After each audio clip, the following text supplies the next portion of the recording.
Hello and welcome to a slightly different Monday slot stream. I'm your host, as usual, Curly, and today we're going to do something a little bit different. We're not just going to... Alright, that's cool. Oh, that's a... What? That's a five-month resub from Will. Thank you so much, Will. I love those. So, yeah, we are gonna, rather than just sort of stumbling blindly through the grim and terrifying world of Magic the Gathering Arena, we're gonna learn how to booster draft. Now, I've explained it before. Maybe you've seen it in a stream before. Maybe you haven't. Doesn't really matter, because we're gonna try and tailor this to anyone with at least a passing knowledge of Magic the Gathering. That's the only barrier to entry for this stream. It's going to require you to know Magic the Gathering at least a bit. You're going to need to have played some games of Magic the Gathering and have at least thought about building a deck. You don't have to have built one, but you have to have thought about building one. If you do know how to draft already, that's great, but everyone, especially me, can always learn more about how to draft. And if you haven't ever drafted before, hopefully you'll be able to. If you find the format difficult to approach, then hopefully this will be helpful to you. So yeah, beyond the passing knowledge, a functional knowledge of Magic the Gathering, I'm not going to assume you know anything. So I'm going to assume you know how creatures work, how the numbers that are written on creatures work. I'm going to assume you know the different permanent types, things like enchantments, things like artifacts, stuff like that. I'm going to assume you know things about rarities, what these coloured symbols on the sides of cards mean. But I'm not going to assume you know anything about how to approach, assemble, and put together a limited deck. So we are going to be doing a Magic 2019 quick draft. Now, you can draft pretty much any booster set of Magic the Gathering, but if you find the format, if it's appealing to you, if you can't wait to do a booster draft, you should do whatever booster draft you want. Basically, as in life, you learn by losing. So you're definitely going to do a lot of losing at some point. So you might as well get on it and start losing, start learning. But if you find it sort of slightly daunting, you don't really know where you want to begin, you maybe think that sort of booster sets for example, booster sets like Dominaria or Arab Devastation seem too complicated. They are pretty complicated. That makes sense. So core sets are a really good place to start if you're learning to draft for the first time, because the cards in core sets are very simple. You don't have quite so many complicated mechanics. You don't have things like Dominaria, where there are 100 legendary creatures in every pack. You don't have things like Arab Devastation, where some of your creatures freeze themselves when they attack, and you have to think about when is the right time to do that. So yeah, core set's a really good place for your first draft if you are worried about not understanding what is going on. The other thing I think so there are a couple of other things that I think we should definitely keep in mind before we begin. The first of which is that booster draft is easily the hardest way to play Magic the Gathering. There is no format that is even close to as deep, as complicated, and as difficult as booster draft. So if you lose a lot in your first few booster drafts, that is fine. Don't worry about it. It's very, very, very hard. It requires a combination of a lot of quite high-level Magic the Gathering skills that, if you play Magic the Gathering for a long time, you will be developing probably for your whole life. As you will probably see over the course of this draft, I am still learning these skills. Also, some of them are quite involved by necessity, but that's okay, because everyone starts at the same point. So don't worry about that. The other thing I was going to say is I've said you don't need to know anything except how to play Magic the Gathering. However, I've played quite a lot of Magic the Gathering, so it's possible I will unintentionally say some things that are not explained by that very simple brief. If I do say any of those things and you don't understand, please ask in the chat and I will read what you're saying and I will try and answer that question. Because I want everyone to have a solid understanding of what we're doing, because I want this to be nice and clear for everyone. So yes, these skills that Booster Draft uses are, I've sort of identified like 3 main skills, I guess, that Booster Draft uses that are, difficult and require a lot of practice. So the first one that I would say is deck building. So it's kind of a core concept of Magic the Gathering, but in a world where there are a lot of, like this game in particular, throws a lot of pre-constructed decks at you. And if you just took this deck into let's have a look at this deck. If you just took this deck into a queue and started playing games, you might get some wins, you might not, if you have like a functional knowledge of the rules of the game. But how to build one is quite different. And Limited tests your ability to build a deck out of cards that you will have not necessarily seen before turning up at the table. So knowing how you're going to build a functional deck that is not just a pile of spells with not enough lands to cast them, or cast multiple colors of spells in the same deck, that's really hard. And doing that in draft is hard. So that's something that one of the skills that you need to work on. One of the other skills that drafting involves is what would I say next? Oh yeah, so the other one is card evaluation, and that's a really, really hard thing. Most professional players are still, would still say that they have some difficulties evaluating cards sometimes. So people like us, mere humans, are going to have a real rough time evaluating cards. So thinking about what a card, so let's take Rustwing Falcon as a really good example. Thinking about what this card actually does is complicated, right? So we can look at this card and it costs 1 white mana, right? So we tap 1 planes, we put it into play. It's a creature with 1 power and 2 toughness. It also has flying, right? The thing about this card is that, unfortunately, like all Magic cards, it doesn't exist by itself, right? It exists when you play it in a game of Magic the Gathering. So what it has to do is it has to measure up to whatever it is your opponent is doing. So like, if we're evaluating this card, we're thinking about whether it has the numbers or like text necessary to be worth a card to us. So if we completely arbitrarily take a baseline of, for example, where is one? A 2 mana 2/2, right? If we spend 1 mana on a 1/2 flyer and our opponent spends 2 mana on a 2/2, like, we can't effectively block their creature. They might, in this case, they might gain some life.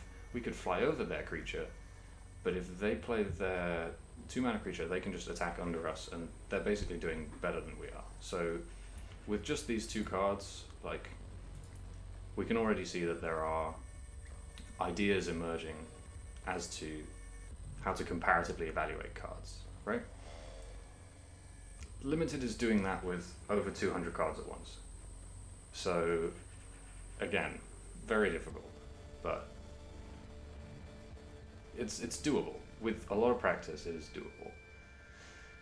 And the third really hard thing that Limited involves is what I was just talking about, with this relation between cards like Rustwing Falcon, well, not specifically Rustwing Falcon, but relating these 2 cards to one another on a set-wide basis. Limited massively rewards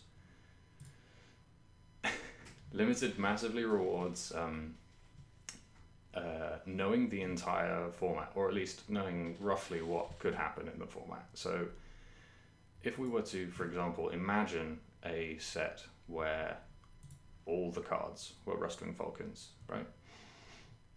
You could, all the cards but 1 were Rustwing Falcons, and like you were to open a pack and find, that's quite loud, let's turn that down a bit. So yeah, and you were to open a pack and there was a spell that for 1 mana did 20 damage to a creature without flying. That would not be a particularly good card in this hypothetical format of entirely Rustwing Falcons, right? Because the creatures don't not have flying, they do have flying. So this is sort of like a rudimentary, extreme example that shows why you need to sort of have a feel for what the different cards in the set can do. So that probably sounds really daunting, and that's very fair. However, there are a lot of shortcuts we can use to sort of, I guess, as like a holdover while we develop more textured understandings of these three extremely difficult concepts, right? Evaluating a card just by itself, like, let's get started actually, and I can show you what I mean. I'm going to pay in with gold, because I can show you what I mean at my own pace, because we are not timed in our draft. So if we look at this pack, I have seen very little of Magic 2019, so what you are going to see is a lot of on-the-fly card evaluation. So you're going to see how we develop this understanding of the entire set as a whole, right? So if we look at this pack, we can only really see this many cards, yeah? So there are, I think, 200... no, it's not 250, is it? It's sort of about in the range of 230, 250 cards in Magic 2019. And we can only see 15 of them from this pack. So making an informed decision based on just this pack is going to be really, really hard. But with a few sort of, I guess, rules of thumb, we can figure out how we're going to deal with this, how we're going to make these decisions.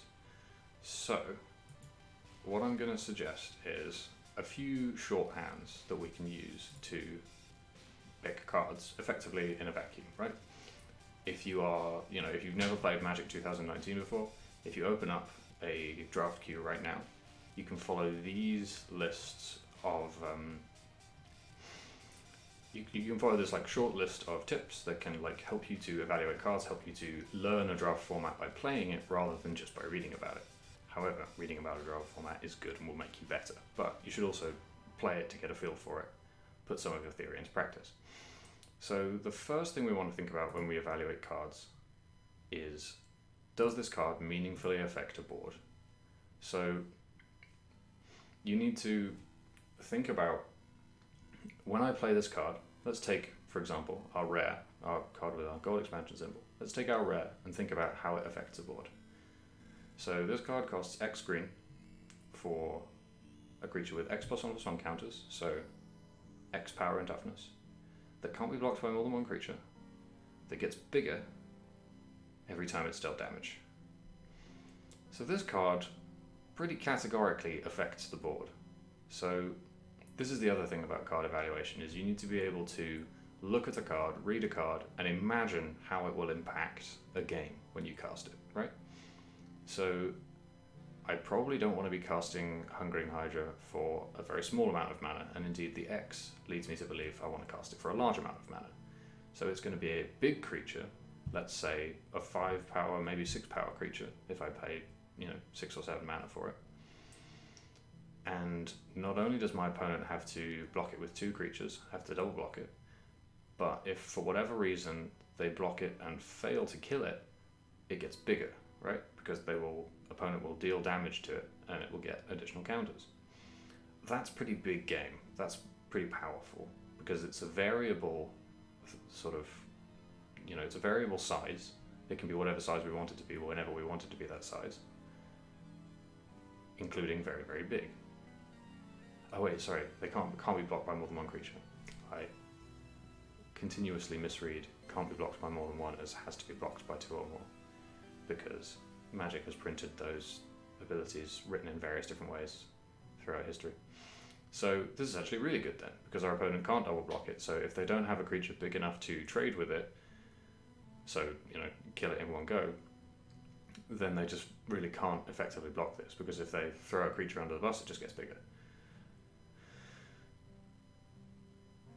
So that's the answer to the first shorthand question, does this card meaningfully affect the board, is a resounding yes. Very much.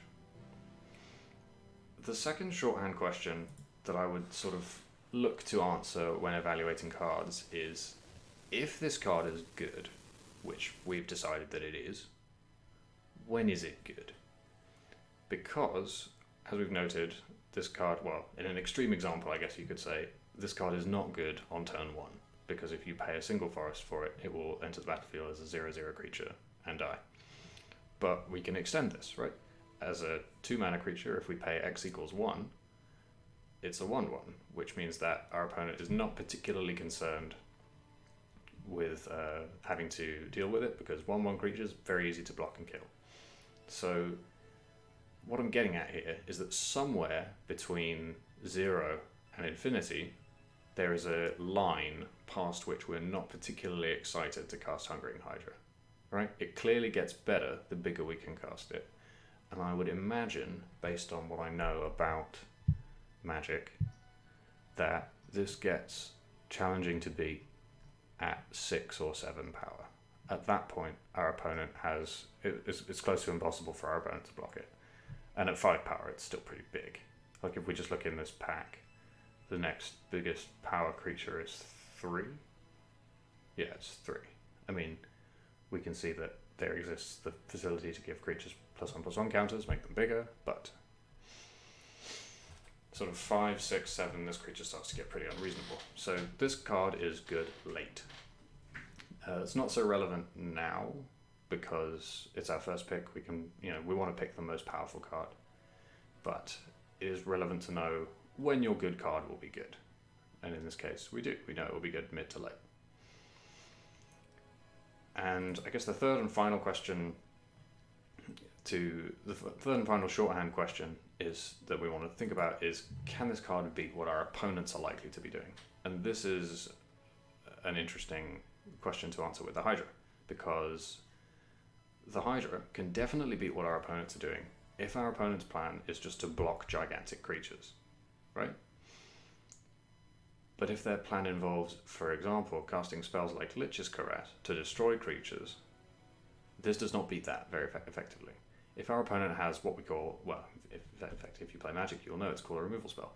If our opponent has a removal spell, Hungering Hydra is very, very bad.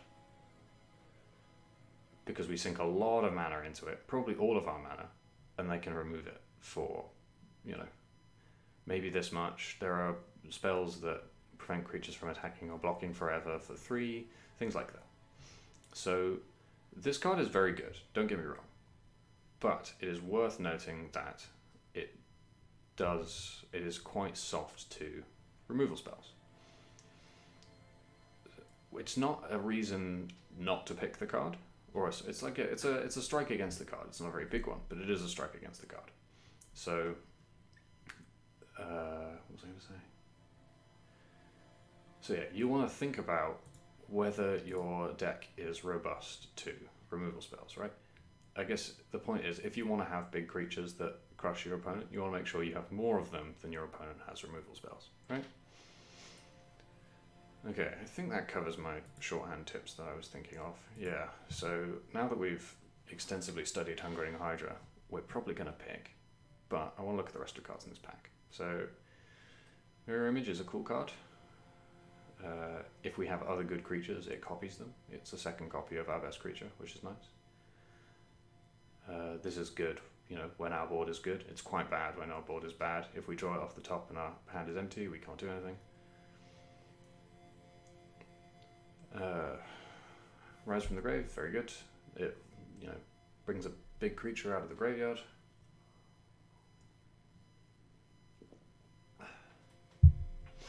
Sort of dependent on either us or our opponents having good things to bring back from the graveyard, but usually that's the case. Over the course of a general game of Magic the Gathering, usually that will be the case.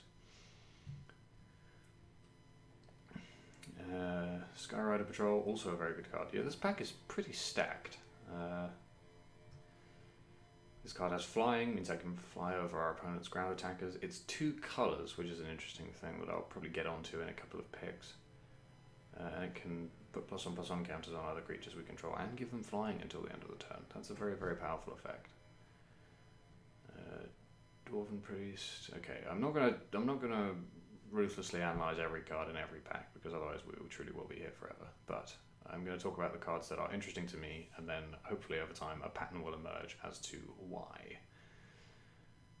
So the other cards that are interesting to me in this pack are Dwindle, Skeleton Archer, Lich's Caress, Forsaken Sanctuary, and probably Dwindle. Okay. So I'm almost definitely going to pick Hungering Hydra out of this pack because it is green. So it's only one peg of green, right? Which means that we don't have to have 2 forests in play to play it, just the one. So even if we don't end up really playing green, we will still play this card because it's just very good.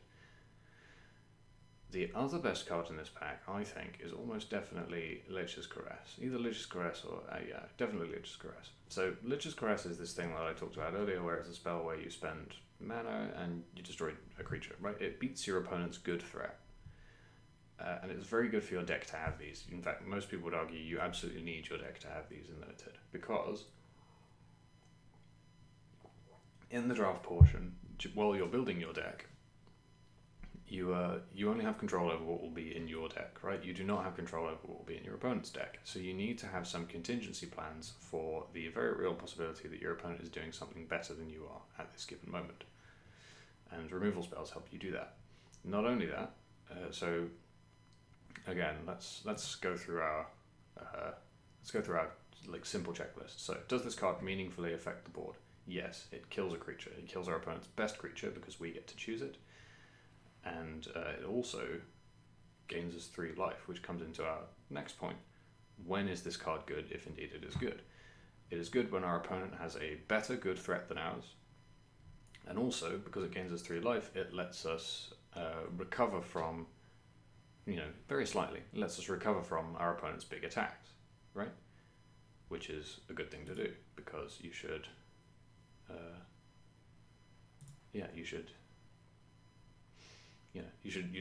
seek to gain life where you can for free, right? Like, a lot of cards will ask you to spend a card to gain life, whereas this card gives you a card that you'd probably play anyway and says, hey, gain some life. And you'd say, great, love that. So yeah, I like this card a lot. So this card is definitely meaningfully affects the board. It's good when our opponent has a better threat than ours, or our opponent has a blocker that we maybe want to get through to kill them. And can it beat what our opponents will be doing? If our opponent's creatures can be destroyed by targeted spells, then yes. Chat is talking about whether murder is in Magic 2019. It is. It's an uncommon. So I've definitely heard murmurings that Lich's Caress is the best common in the set, and reading it, I can believe that. What else did I want to talk about? Oh yeah, Forsaken Sanctuary. So this is a dual land, which, it makes 2 colours of mana. We like those. It enters the battlefield tapped, which is annoying. It means you can't curve out, as it were. You can't play a 2-drop on turn 2, a 3-drop on turn 3, unless you play this on turn 1. But in Limited, curving out is good. It's not 100% necessary, and as such, you can take a turn off on turns sort of 2 and 3 when you're playing 2-drops. Like taking turn 3 off to play a tap land and just playing another 2 mana spell is usually fine. And fixing your mana, like being able to splash in this format is good. It's quite difficult.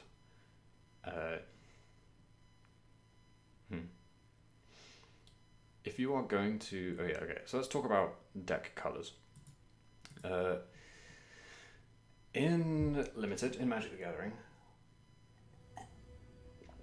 you are able to add any number of basic lands from the ether to your deck at the completion of a draft, right? Which means that in terms of mana that casts your spells, you can be in whatever colours you end up picking cards in, right? But because they're basic lands, you need to draw them. There's no sort of provided way to get a better mana system than just drawing your lands, which means you need to be conservative with your mana base. And the sort of maximum point between being conservative with your mana and trying to play different colours to play more spells is 2 colours. Usually you want to play 2 colours. If you want to play more than 2 colours, you need to think about how you're going to do that. And dual lands are usually how you're going to do that. If anyone's watched any of my Dominaria draft videos, I play hilariously greedy decks, sometimes 3, sometimes more colours, because that format is so glacially slow and the mana fixing options are very, very powerful. I'm given to understand that mana fixing options in Magic 2019 are not quite so powerful. So you might want to prioritise cards like this. Was there anything else in here? Oh yeah, Skeleton Archer is a good creature, but considering we've got a very, very good creature here, I think I'm going to pick this one. Was there anything else in this pack I wanted to talk about? I don't think so. So I am just going to pick the Hydra, because this card is so good. It's very, very big. Okay. So, now that we're on to pick 2, I will briefly comment on a common misconception about Limited. So, we're on pick 2, right? There are 14 cards left in this pack. There are 2 more packs, which means that by the end of the draft portion, I would have drafted a total of 45 cards, right? My draft pool is currently 1 Hungering Hydra, which is 1 green card with 1 green peg. This card is good, but I am not married to this card. Marrying yourself to the first card that you pick is a really, really good way to end up with a bad Limited deck, because you are the only person who has seen the first card that you've picked, which means that other players don't really know to respect it, so you're kind of gambling that green will be open for you, if that makes sense. Actually, I haven't really talked about openness, have I? Basically, you'll pick 45 cards over the course of this draft, and 1, above average creature in your deck is not worth risking not, and ending up with bad cards, if you see what I mean. So, let's have a look at the rest of this pack. Sort of fairly uninspiring, actually. This is big, but it's 7 mana.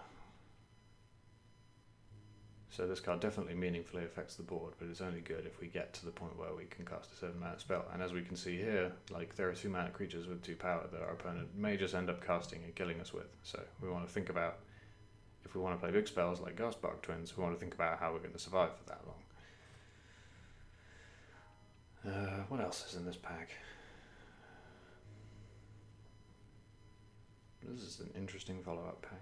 I don't really know what I want to do. A lot of options. Yeah, unlike our first pack, which had maybe 5 first pick, very, very pickable cards in it, this pack, not so impressive. There are good cards, but I'm not wowed or dazzled by them.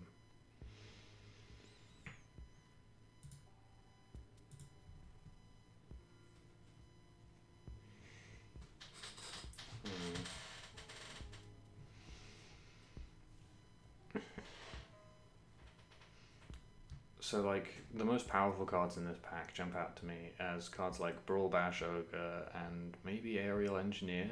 But the thing about these cards is that because they're 2 colours, my sort of probability of ending up in a deck that can cast them is quite low. So I want to think really hard about whether these are powerful enough to pick, and I do not feel like they are at this point. So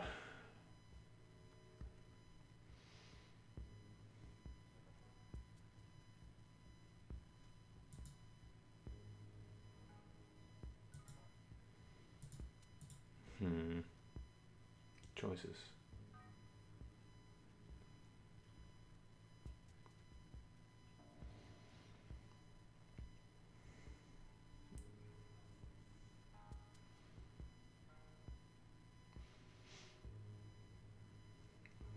What is the best card in this pack? Is it Bobbit Brute?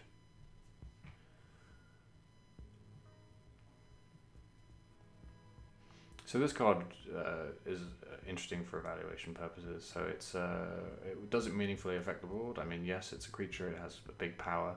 This menace ability is very important because, the creatures, let's just look at all the other creatures in this pack, right?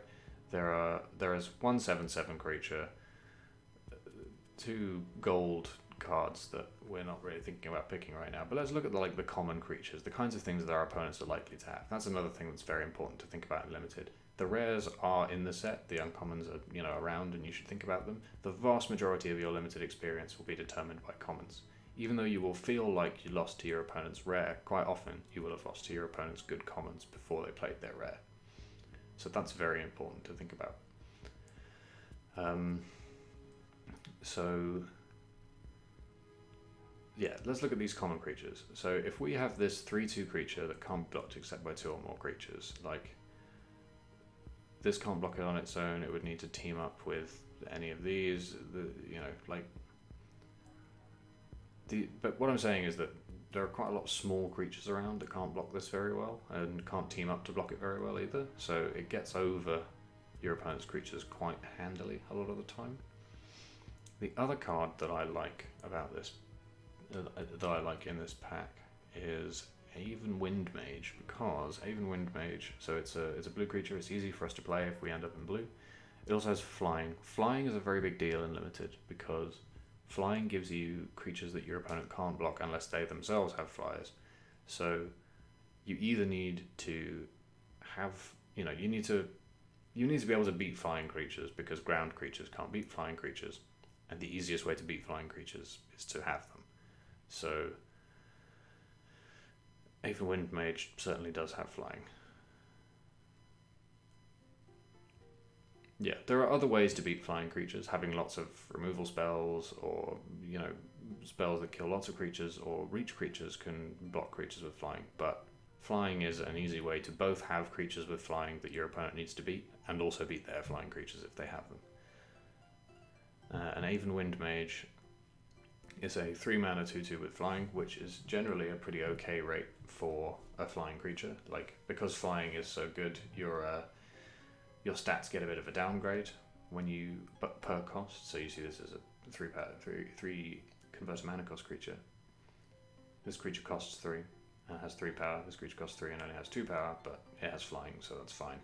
Also, if we cast instant sorcery spells, it can get big. That is a small thing, but it's a thing. It's something that you want to consider when thinking about the card. So I've sort of talked myself into Aven Wind Mage here. I also quite like Marauder's Axe, but I am not falling over myself to pick one up. So this is a card that sort of semi-meaningfully affects the board. It's a 2-mana spell that doesn't do anything as soon as you cast it, but you can pay 2 to attach it to a creature and give that more power, which stays around even after the creature is dead. That's pretty good. I like that, personally, but in this particular case, I think I'm going to pick the Aven Wind Mage. Yeah, this pack was pretty ass. Okay, what else have we got? So, jumping out at me immediately is Essence Scatter. Essence Scatter is a very good blue spell that counters a creature spell for 2 mana. That's great. That's a really tiny amount of mana to spend to counter what might potentially be your opponent's best creature. Other good cards in this pack. Okay, so just for a quick short of hands again. This card meaningfully affects the board because it beats our opponent's good creature. This card is only good when we can hold up mana for it. That's the problem with it. Over something like... Is there a removal spell in this pack? No. Over targeted removal spells, you have to do this when your opponent casts it. So that's a problem. If we are... if we're trying to play a lot of creatures and pressure our opponent, this card gets a lot worse. But it gets a lot better if we are on the if we're just sitting back and allowing our opponent to do their thing and just waiting to go over it. So it's good in that case, and it can beat what our opponents are doing, provided our opponent is doing things slowly enough that we can hit them with it. So that's cool.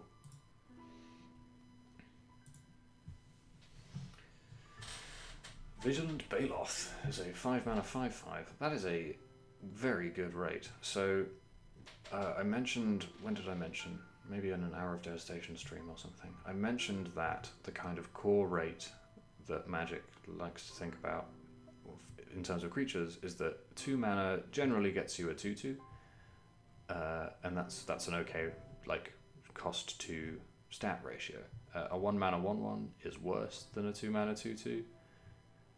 Because, for lots of complicated reasons I won't really get into now. The point I'm making is that a 4 mana 4/4 is a lot rarer than a 2 mana 2/2, and as such, a 4 mana 4/4 is generally better. It's considered to be a better rate than a 2 mana 2/2. The curve sort of goes off as you get higher. I think a 5 mana 5/5 is pushing it, but it's still very good. This is a big, nasty creature. Like, 5 is huge. Like, I mean, there are no other creatures in this pack, but this 5-drop, for example, cannot attack into Vigilant Baloth because it doesn't have enough power or toughness to meaningfully walk away from the interaction. So this is good. I like this card a lot. What else do I like in this pack?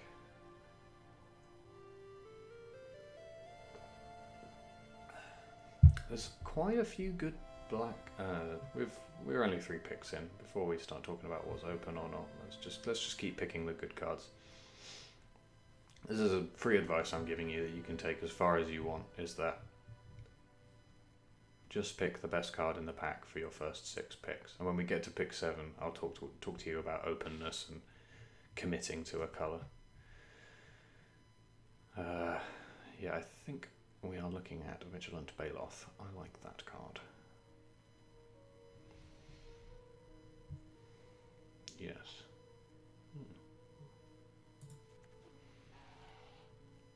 Okay. Interesting. So, in this pack, cards that look appealing to me are... Oh yeah, let's talk a bit about cards like Invoke the Divine. So, Invoke the Divine, as you can see, is a 3-mana instant that destroys an artifact or enchantment and gains you a little bit of life for the, out of the transaction. So, these cards look appealing, and, in many ways they are. They destroy artifacts and enchantments, which, they can be creatures sometimes. Artifacts can, and enchantments can, but not in Magic 2019. But artifact creatures are a big thing in this format. They're around. The problem with these cards is that your opponent may not be playing any targets for them, and this is part of that sort of format knowledge that we're trying to sort of build as we get through this format. Invoke the Divine is going to be really good when our opponent is playing a lot of artifacts, and really bad when they're not playing any of these things. And that is what usually your sideboard is for. You can whack that in your sideboard, and then if your opponent is leaning heavily on an artifact or enchantment to win the game, you can bring it in for your second or third game and have a great time.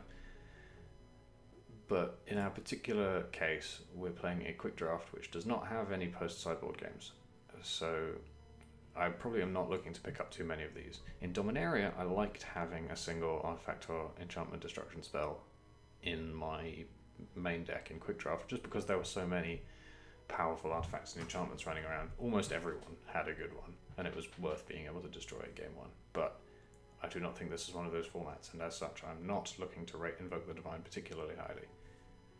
Even so, even with the proviso that we're not going to play any sideboarded games, I'm not prioritizing this card very highly, because this set, like from the cards I've seen so far, the artifacts all seem to go into the blue deck. So one deck will basically be picking up most, if not all, of the artifacts, and the ones I have seen are not even that, not big risks, I guess. The enchantments are pretty good. Like, this card is okay, but it's not amazing. Gunrunner's in the chat asking what I mean by sideboard. So sideboard is, in limited, all the cards that you do not have in your deck. All the cards that you pick that don't end up in your final deck.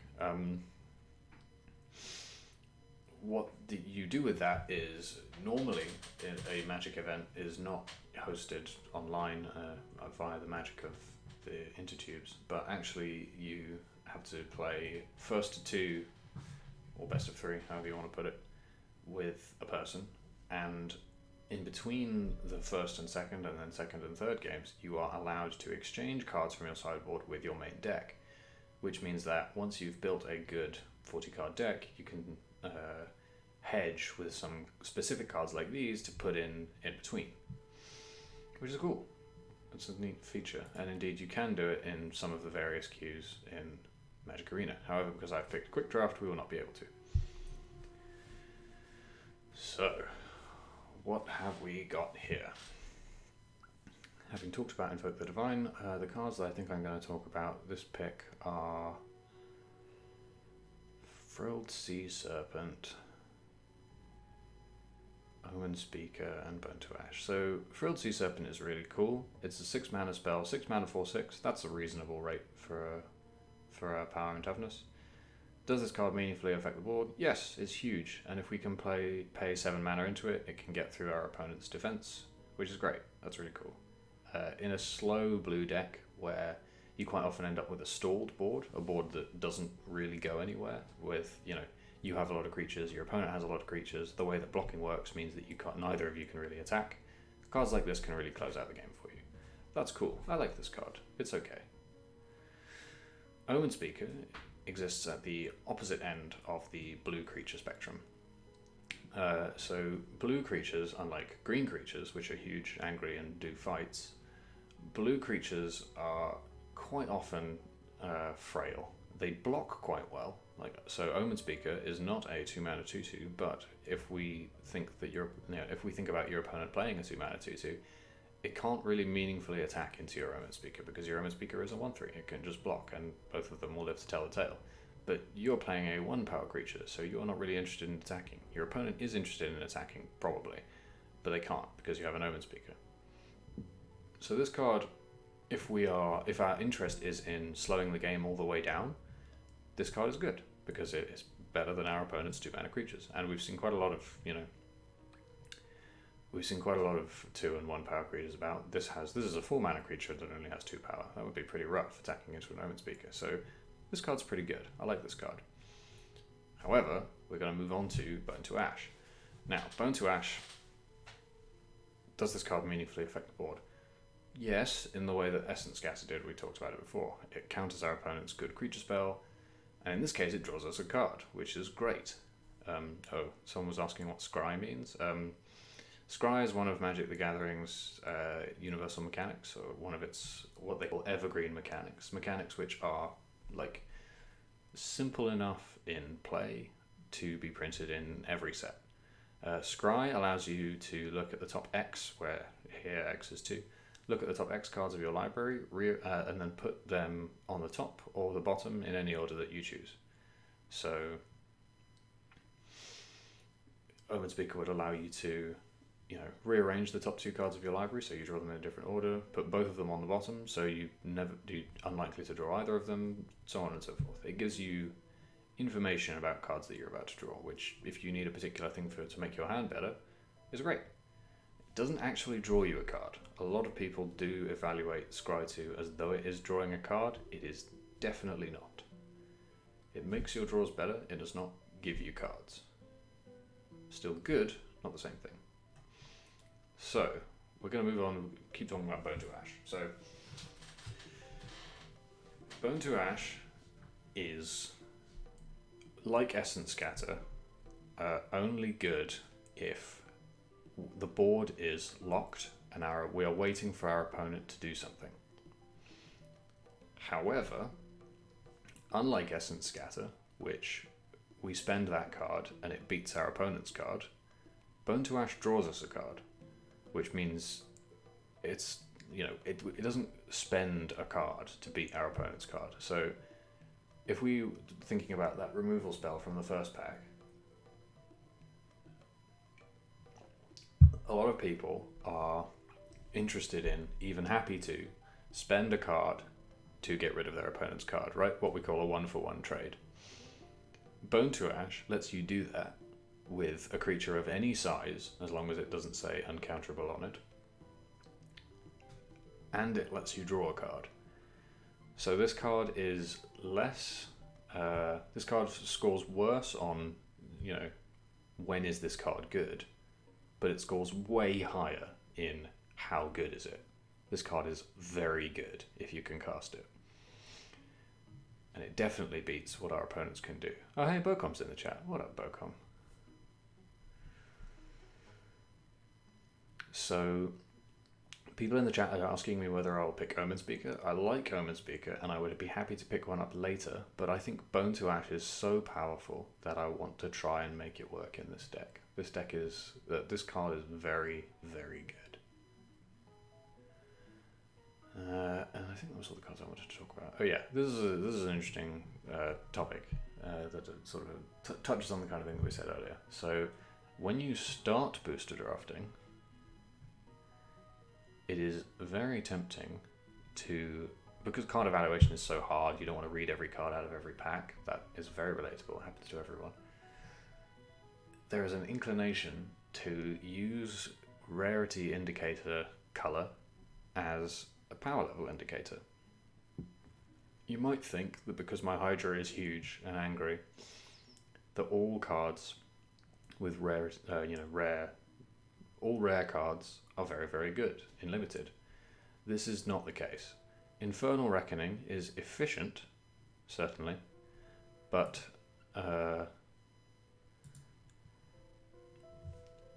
Infernal Reckoning is efficient. It exiles a creature, which is generally better than destroying it, and it gains its life. But that creature has to be colorless. And artifact creatures are, as a general rule, colorless. But if we look in this pack, there are no colorless creatures in this pack. Indeed, we've seen no meaningfully sized colorless creatures in the set so far. We've seen blue creatures that produce like 1 power artifact creatures. So this card might mislead you as to how good it is. Like, this is where this idea of format knowledge comes into play in a really big way, because if this was your first pack of Magic 2019 and you opened Infernal Reckoning and you read this text, you might be led to believe that there are a lot of colorless creatures worth exiling, but that's not the case. This is a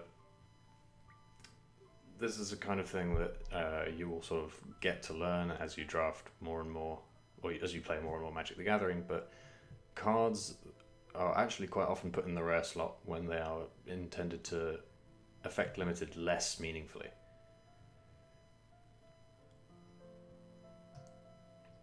So, yeah, don't just pick rares, they're not always very good. Chat is talking about what I mean when I say counter a spell. Sorry, this is that magic knowledge I was talking about before. Countering a spell, so a creature, so when our opponent casts a creature, they pay the mana for it and they put it onto the stack.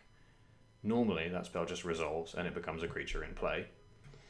But if I counter it, it goes to the graveyard from the stack, never entering play.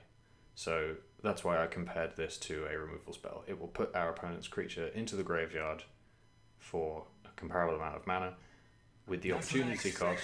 Ooh, that was a stream notification. Oh my gosh, Stuntman Mike, thanks for following. I hope you enjoy the stream. So yeah, I'm definitely picking Bone to Ash out of this pack. I like the Omen Speaker, but I would like to pick it later. Don't worry if you don't know the thing going around. I asked people if they didn't know things to explain in the chat. That's cool. I had to tell me they didn't know things so I could explain. Anyway, I'm going to pick the Bone to Ash. I think this card's very good. Right. So that's about pick 5. I think we can start talking about openness. So as you play Booster Draft with people, you will hear them use the phrase, this color is open, a lot. Indeed, I have said it on previous Magic Arena streams, and it's not always 100% clear what that means. So I'm going to talk about it a little bit. So a color is open if there are valuable cards. Yeah, I've been waiting for this. Oh, thanks for following, Awesome Pat. I love it when people follow the stream. Yeah. So yeah, a color is open when there are. Yeah, I've been waiting for more this. follows. It's happening. It's kicking off. Thanks for following, Bocom. Yeah, so a color is open when there are usually multiple high value cards of a color in that pack, right? So it's pick 5, which means that 4 cards have been picked out of this pack already. So it's a little early to be talking about whether this pack is open or not in a particular color or not, but you could think about it as, you know, just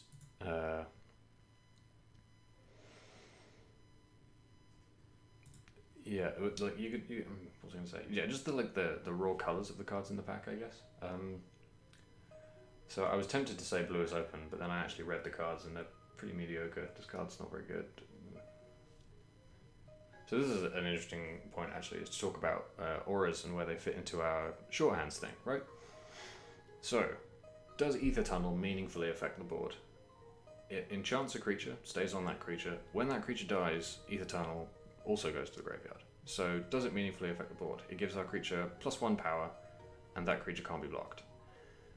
But if they kill the creature, the aura goes with it. It's not a very large power increase, and it can't be blocked for sure. But if our opponent has better attackers than us, they're not going to want to block us anyway. So this is really only good in the particular case that you can attack with a creature fast enough to kill your opponent before they can muster a counter attack against your board. So you need to have a lot of good blockers and also a good attacker with this on it that is better than the sum total of whatever it is your opponent's doing.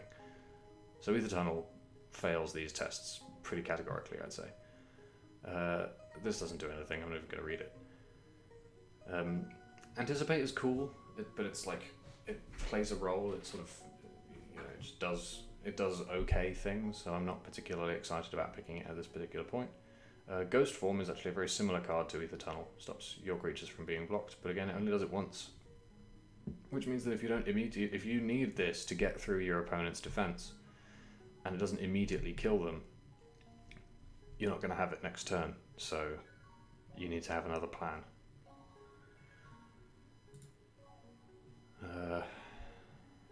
So what else is there? Cancel is pretty good, but I am not so this is a Essence Getter and Burn to Ash. This counters a spell, counters any spell, but that costs 3.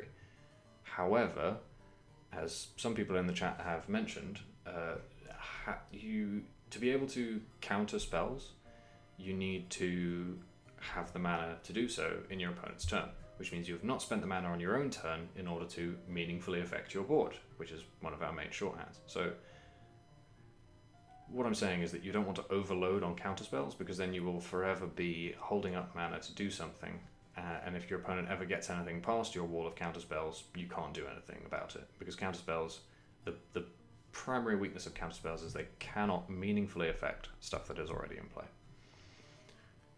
So the card I am looking at out of this pack is probably Colossal Dreadmaw.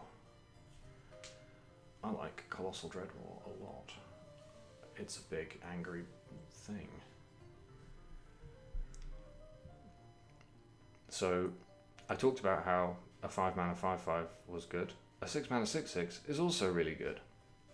The reason that I said that, for example, a 10-mana 10/10 is probably not very good is because when you get towards 6 and 7, spells get less and less simple to cast on time, and you end up running into weird things about whether it's worth spending that large amount of mana on just a creature. Like a 3-mana 3/3 or a 4-mana 4/4 is pretty categorically good, because if you attack with a 4-mana 4/4, your opponent is either going to have to spend a card that costs a comparable amount blocking it, or double block with some 2/2s or something, which is good. But the bigger your thing gets, the more things are likely to be in play, the more stuff you have to consider that you're going to try and beat with it. So, however, in this case, Dreadmaw is very good. I like Dreadmaw. I don't dislike that card at all. Hired Blade is a very cool card. This card has Flash, which lets us cast it at any time we cast an instant, which means that if the opponent wants to attack with, for example, a 1/3 creature that we've seen that are sort of drifting around in this set, you could ambush it with Hired Blade, which would be nice. That would be fun. But not that I'm committed to these colours, but I think Dreadmaw is better than Hired Blade. This is a neat card, but I'm not excited about it.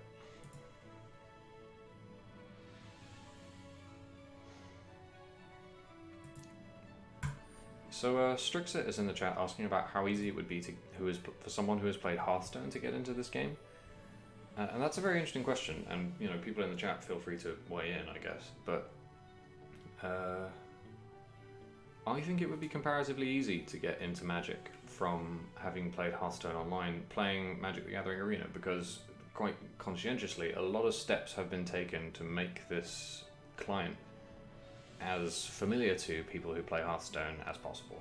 Like, the cards move in a very similar way, that sort of the animations are quite similar, and particularly combat, is visualized in a very similar way. The in-game tutorials are not fantastic right now. Software is still in beta, so that does happen.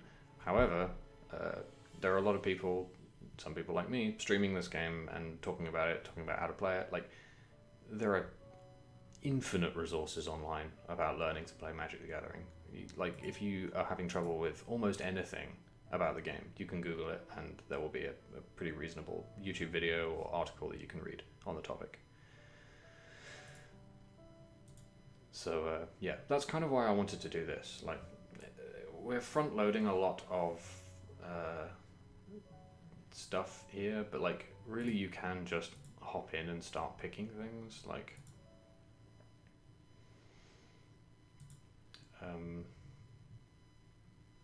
yeah, or like just get one of the various pre-constructed decks that the game throws at you and hop into the queue.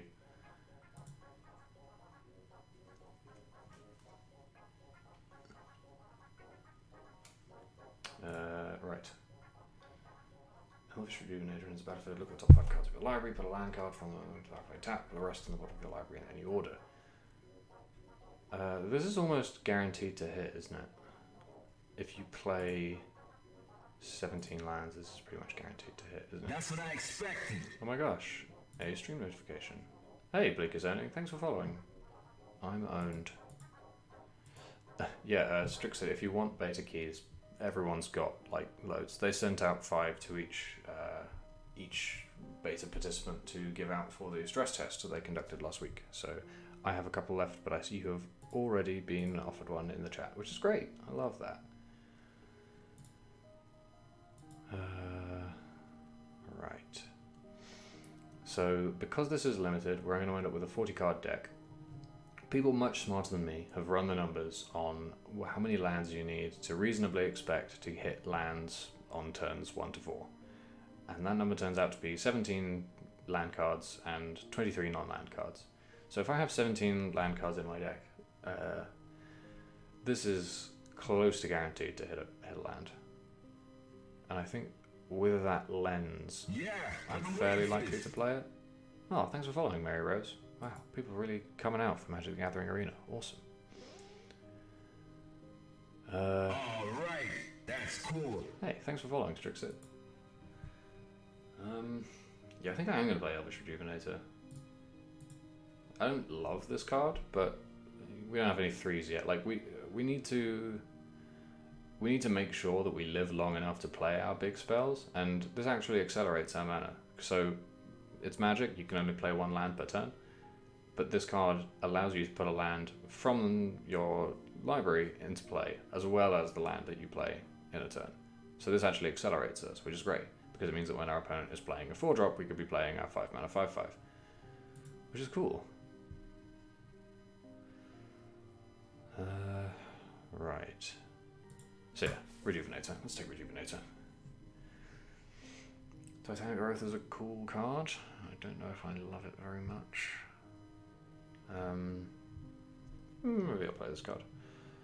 Manolith. Is Manolith good? It does add mana. We like mana. So this is I talked about how you kind of want to make sure that you have things like dual lands to enable you to play splash colors. We don't actually have any cards we want to splash yet, because none of the cards that have leapt out at me have been colors that weren't blue or green.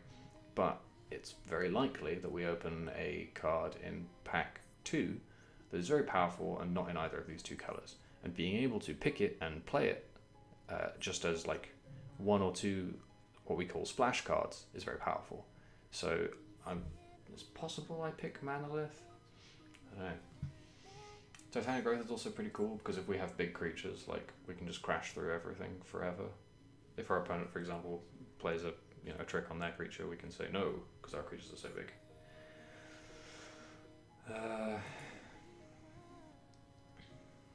So I think I'm gonna pick the Manolith. I'm not married to playing it, but I think I am gonna pick it. Thanks for the stat, Mary Rose. Apparently the possibility of ramping with Rejuvenator is around 90%. Awesome. I'm willing to take that.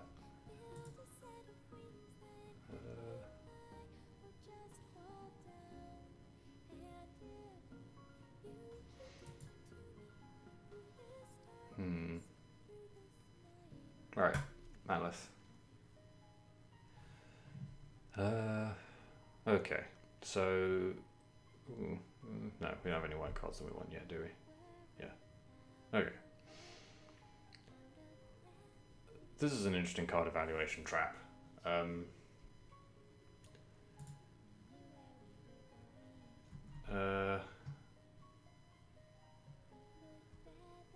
Let's see.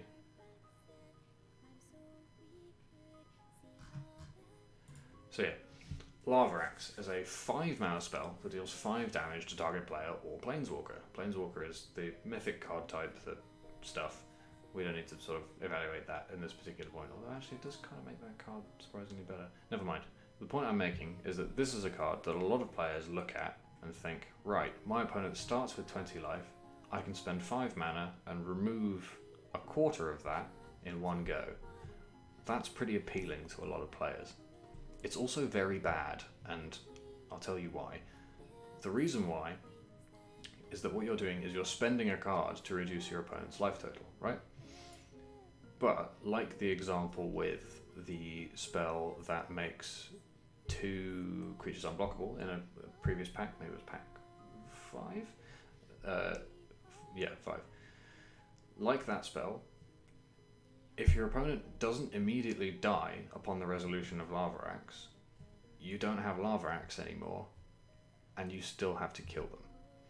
So unless, generally speaking, unless a burn spell that only targets your opponent immediately kills them, it's a waste of a card. Because you could otherwise be spending cards, developing your board, or clearing theirs, so you can consistently attack them.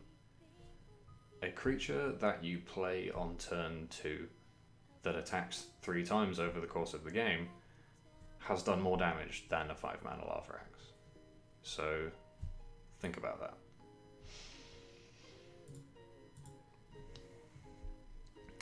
Druid of Horns is an interesting card evaluation.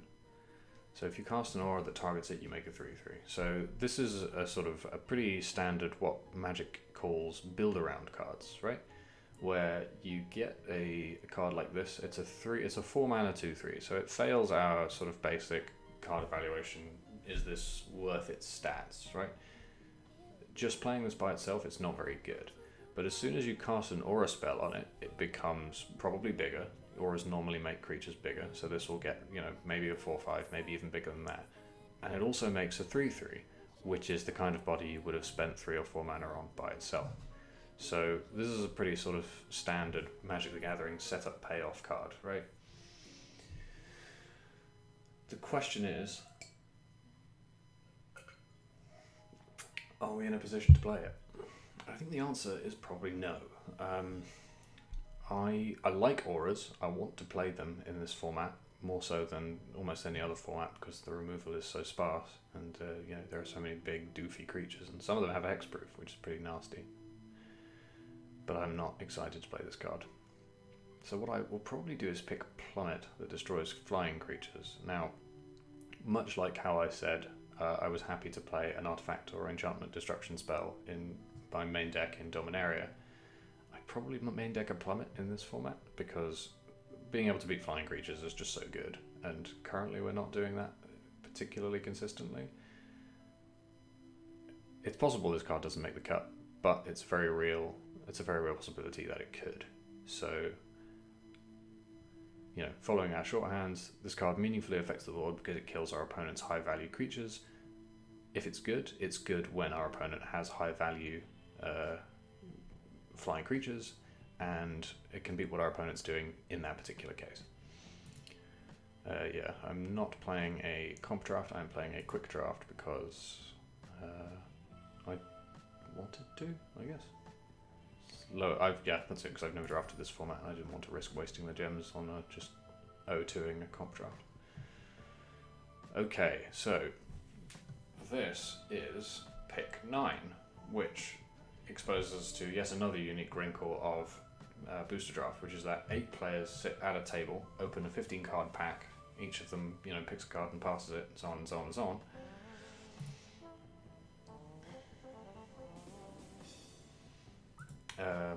And so on and so on and so on, which means that by pick 9, you will receive the pack that you initially opened, which we have just done. So this is the pack that we initially opened, sans another 7 cards after the one that we picked. And there are some interesting cards still in here. The one that interests me the most is Dwindle, because Dwindle is a blue card that enchants our opponent's creature, giving it -6/-0. Effectively, this is our 6 mana creature, and if it enchanted our creature, we would not be able to attack with it anymore. And whenever it blocks, you destroy it. So even if it has loads of toughness, it's not going to be blocking more than once. This is a pretty good card. I like this card a lot. Yeah, so I'm definitely picking Dwindle here. This card meaningfully affects the board. It beats our opponent's good threat. It's good when our opponent has good cards, which could be pretty much any time. And it beats what our opponent is doing in the event that their creature is mainly stats dependent and doesn't have relevant text.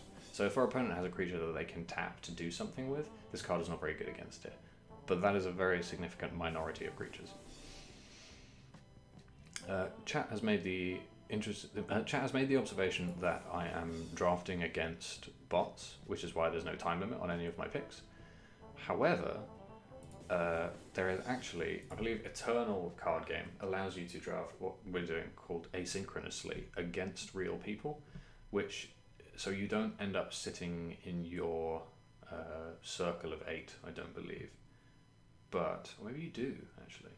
But your pack is, you open a pack and you pass it, and that pack gets sent off to someone somewhere, and they pick from it just like that. So it's not a closed system, but your packs are picked by real people, which I think is neat.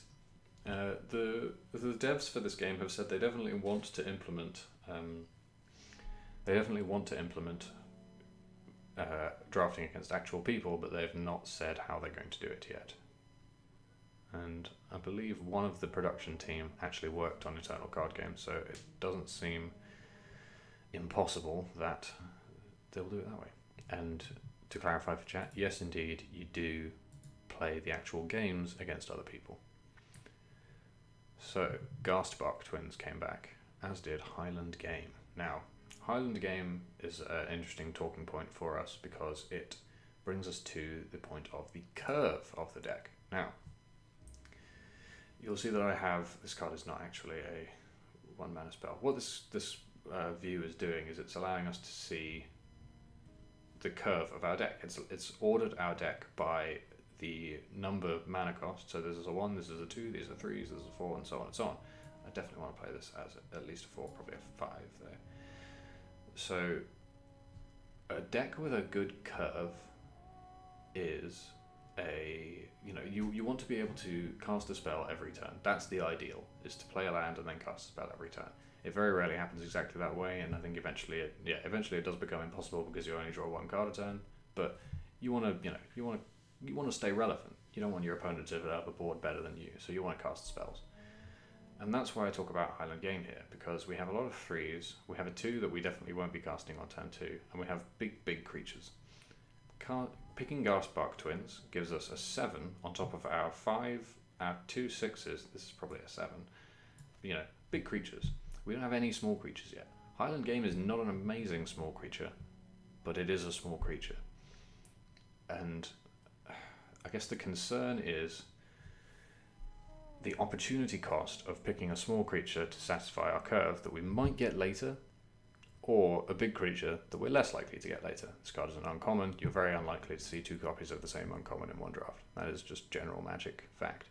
You can see 3 or 4 of one common, but you will not see more. You're very unlikely to see more than 1 of any given uncommon.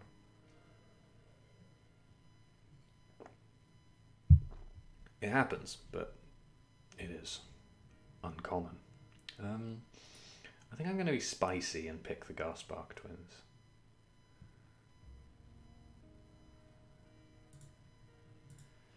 Yeah, I'm going to be spicy and pick the Ghastbark Twins. Because there are a lot of green commons around that just accelerate you, and I think if we're casting things of this big while our opponent is casting their sort of doofy 5 and 6 drops, then I think that's what we want to do. I'm going to pick that. See, there's only so many slots. Ooh, this is a good pickup. So, do we have any 5s? We don't want 5. So, this is an interesting card. This is a really interesting card, actually. The thing about Rock's Oracle is, it is a 5 mana 4/2, right? The thing about 5 mana 4/2 is definitely not a 5 mana 5/5. This creature is a pretty mediocre body, right? However, if you are like me and your deck contains a 7, a big X, and a 6, you want to make sure that you draw enough lands to play these cards on time, right? Or to play them in, you want to draw lands, basically. So you want cards that draw you additional cards. Now, 4/2 is a bad body because it doesn't meaningfully attack when your opponent has a 2-power creature, right? If your opponent has a 2 mana 2/2, it can block your Rock's Oracle and trade with it, which means that you've spent your 5 mana card trading with a 2 mana card, which is not great. However, if you're the kind of deck that has these big creatures, you want to sit back and you want to draw lands. This card happens to block very well because you can choose what it blocks. So if they're getting in for 2, that's fine. But if they have a 5/4, you just block it. And that's great. This card's done great for you. So this isn't an incredible card by any means, but I think this is the deck that wants this card. I mean, these cards are... no, I'm not going to sideboard this card. I mean, these cards are all pretty bad. Like, eventually you get to the point where there are no cards for you out of a pack, so you just pick whichever cards you hate the least, I guess. In a comp draft, you would be able to, get sideboard material out of these cards, but in Quick, not so much. Oh, sweet! 15th pick Titanic Growth. You very rarely get cards that good. Okay. So... This is a spicy. So this is literally the spiciest card in the set, is Nicol Bolas the Ravager. So this card does about 100 things. If I wasn't trying to gear this video towards, this stream towards teaching people to play limited, there's a very real chance I would pick this card. However, not only do I not want to pick this card and ruin the draft, I also already have all of the copies that I need for Constructed. I actually have this deck already. So yeah, that's another thing. Unlike Hearthstone, in Magic Arena you keep the cards that you draft, which is pretty neat. You get quite a lot of actual constructed cards out of playing limited in this game, which I like. So I do not think this is a chance for us to pick Nicol Bolas the Ravager. So we can evaluate this card. So does this card meaningfully affect the board? Definitely. It's a 4 mana 4/4 with flying, which is a very aggressive body. When it enters the battlefield, your opponent discards a card. So if they have any cards left, it's already card neutral. Your opponent has to discard a card just to continue the game when it's, if they have any. And then for 7 mana, you can transform it into this giant planeswalker, which does 100 different things and eventually kills your opponent. This card's very, very, very, very powerful. However, I do not think we're even remotely in the position to play it, which is sad. If we were in 2 of these 3 colours, I would pick this card without hesitation. But we're not. We're in 1 of these 3 colours. We're not actually in red. We just ended up with that card. So yeah, I do not think we can, in good conscience, pick Nicol Bolas the Ravager, which is a shame, because the card's very, very cool. So I'm going to instead look at... Chat has obviously kindly informed me that I have a Manolith, which is exactly why I was saying that if we were in 2 of these colours, I would pick it. In the 0% eventuality that it comes back round, if I have decided I'm splashing black, I'll pick Nicol Bolas. I'll do that for you, chat. But, as it stands, I'm not picking Nicol Bolas. So, let's look around. What else do we have? Wall of Mist is a very good blocker. It's huge what we call a huge butt, very large toughness. It doesn't attack very well, but it sits back and blocks. In fact, it literally can't attack, so it doesn't attack very well at all. What else do we have? Make a stand.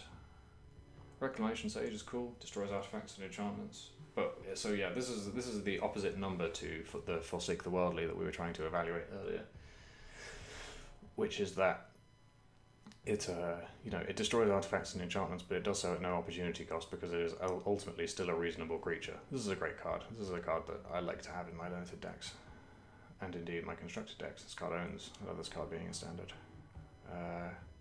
Very powerful card, but it's in 2 colours, neither of which we're in. So the problem with this pack is we're going to have difficulty picking up our awkward splash card, or even our not awkward splash card, because we don't have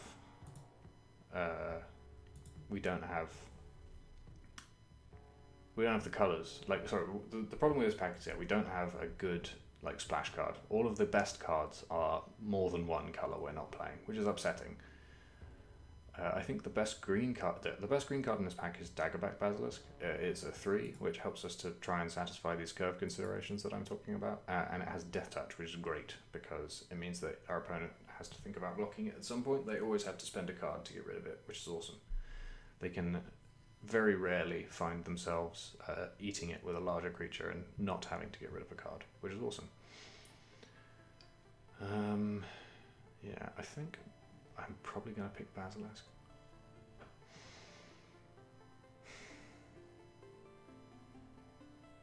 You have no idea how hard I'm thinking about picking this up, because the thing is that it's so good that even if we play it on turn 10, we'd probably still win. But we do need to play 2 other kinds of land, which is kind of awkward. We're not even really in blue. I mean, we are, but we need more good blue cards, really.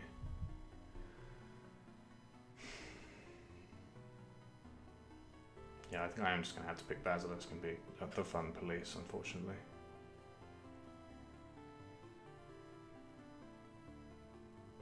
Yeah, Basilisk. It hurt, but I had to do it. Okay, Knightly Valor and Electrify are both cards that I would be interested in splashing. I like those cards. Knightly Valor is huge, so it's a 5-mana aura, which is a concern for a lot of people, because if you enchant the creature and it dies, you lose it.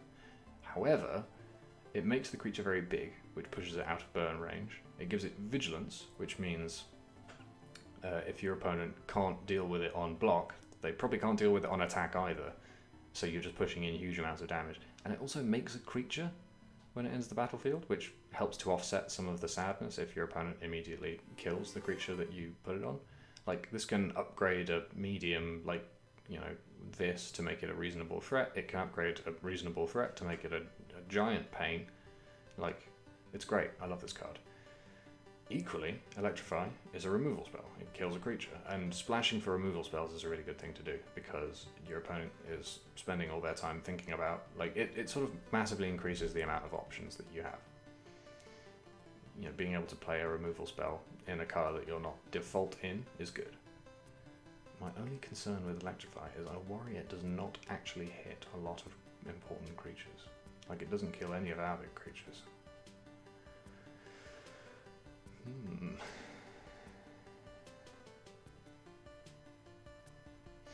Other interesting cards in this pack are Gear Up a Guide. That's a nice card. I like that card. Stops your giant creatures being blocked by tiny creatures, although actually 2 of our giant creatures have trample and 1 of them can't be blocked. Oh no, that's more than 1. But even still, I'm not thirsting for this effect right now. It is a 3-mana 3/2, which is a pretty aggressively costed body.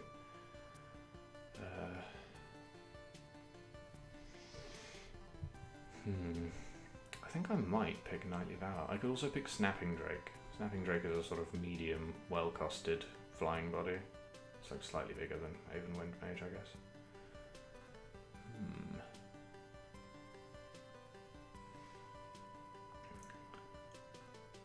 I I think I'm going to love life and pick Knightly Valor. Yeah, I think that is what I'm going to do. Again, not marrying ourselves to white, but opening ourselves to white. Another Basilisk, another Dreadmore. Big Angel. Duress. Priest. Yeah, these cards are very mediocre. What's happened? What's happened?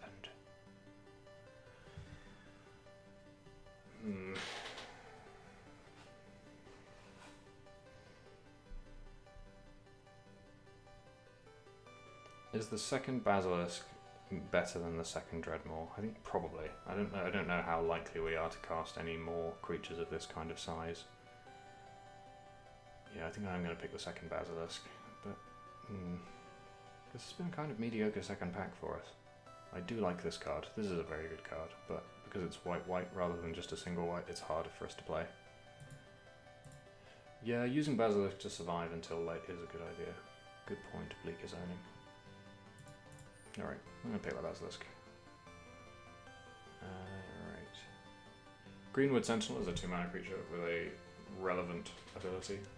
I like this card. Gives us 2s, which we don't really have at the moment. I'm not excited to play Titanic Grey, so I'm going to leave it here and we'll bring it out later if we need it. So I don't hate Greenwood Sentinel here. Courser is also good, but we're kind of heavy on 3s right now. I don't know.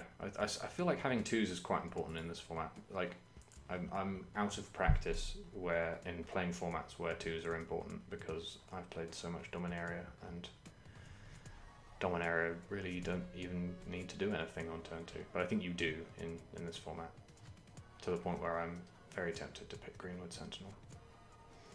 Also, I think we managed to wheel a Courser in pack 1, so other interesting cards in this pack. This doesn't do anything in our deck because we're very unlikely to have an artifact in play. This card is maybe, no, this card's not good, is it? No. So yeah, again, Snapping Drake is a maybe, but I don't think people are picking these very highly, so if we really need one, we can get one later, I think. I'm going to pick the Sentinel here, so we have a 2. What else we got? Oakenform is a magic card. Talons of Wildwood. Ooh, okay. So this is a neat card because it is an aura that gives your creature +1/+1 and trample, so it can upgrade a threat to a real threat, and especially if your opponent has a lot of small blockers, it can turn your Vigilance 5/5 into an enormous source of damage. And it offsets some of the natural worry of playing auras by allowing you to pick it up out of your graveyard for the low price of 3 mana. I quite like this card. I think I'm probably going to pick this card. Oakenform is good, but you really want to put it on a creature with trample because otherwise, you know, you're just going to get stonewalled by small creatures, I think. This is a cool card, but I do not think we have... I think we need quite a high concentration of 4 power creatures. Like, you need to play it and then a 4 power creature, probably. Or, you know, the other way around, maybe. I don't know. But the point is, I don't like this card. So I think we're picking Talons of Wildwood. Yeah.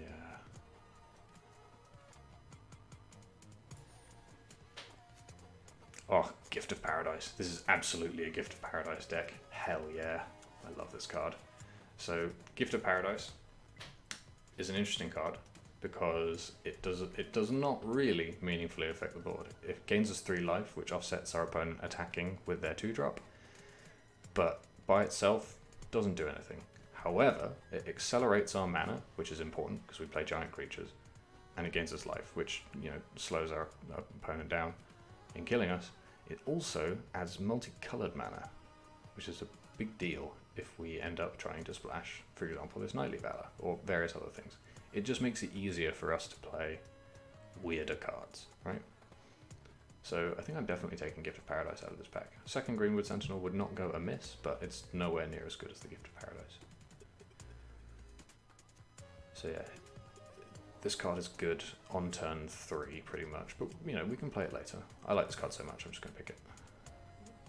One of my faves. Okay, I definitely do not rate having the 3rd Basilisk. However, I think we're at the point where picking Frilled Sea Serpent looks like a pretty good idea. What else is there? Inferno Hellion. Ugh. So this is a card that might seem appealing. It's a 4-mana creature with 7 power and trample. But at the beginning of each end step, if it attacked or blocked this turn, you have to shuffle it into your library, which is kind of upsetting. It's also quite likely to die in combat. So yeah, this card is probably a trap. It's designed to look cool and burn your opponent out, but if they can take the 7, it's like they've killed your creature. If you see what I mean, it's quite like Lava Axe actually.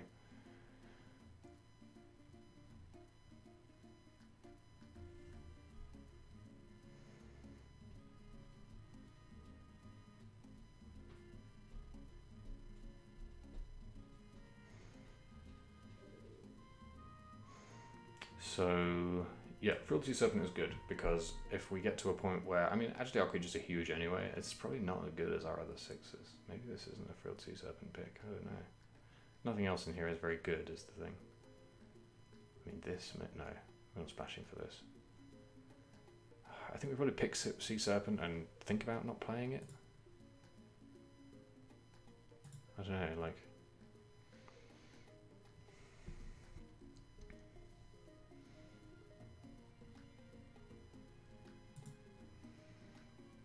Yeah, no, I definitely think Sea Serpent is not as good as any of our other creatures of that size. I agree with that evaluation. However, I do not think the 3rd Basilisk is worth playing. I'm very unlikely to play 3 Basilisks. Like, we're very high on 3s as it stands. I mean, I'll pick it, but I don't want to play it.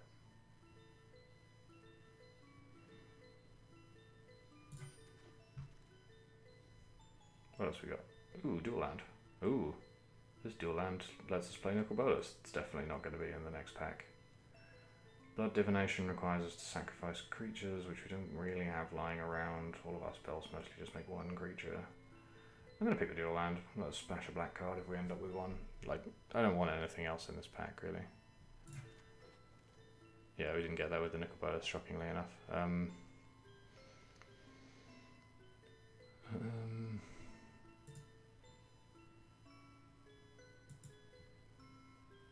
Yeah, I'm definitely going to pick this wall now, because it slows down our opponent quite a lot. Like, attacking over this is really hard. It's one of the reasons Basilisk is so good, is it because it gets past this. So I'm going to pick this. Giripa Guide came back. That's great. That's really great. I love that. Yeah, someone in chat is talking about me evaluating Wall of Mist. I like this card. I'm happy to put it in my deck. I just don't want to pick it that highly because I know how late they go. So, well, I can guess how late they'll go because this goes in my deck and nobody else's pretty much. Like the blue artifact creatures deck doesn't want this card. Sideboard this. I'm definitely not going to play 2 of these, but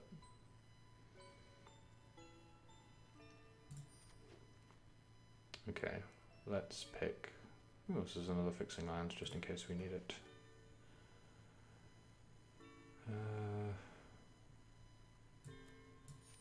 Whatever, and whatever. All right, last pack, and wow, this has been going for a while now, huh? But we're gonna keep going. Okay, this pack is slightly more exciting. So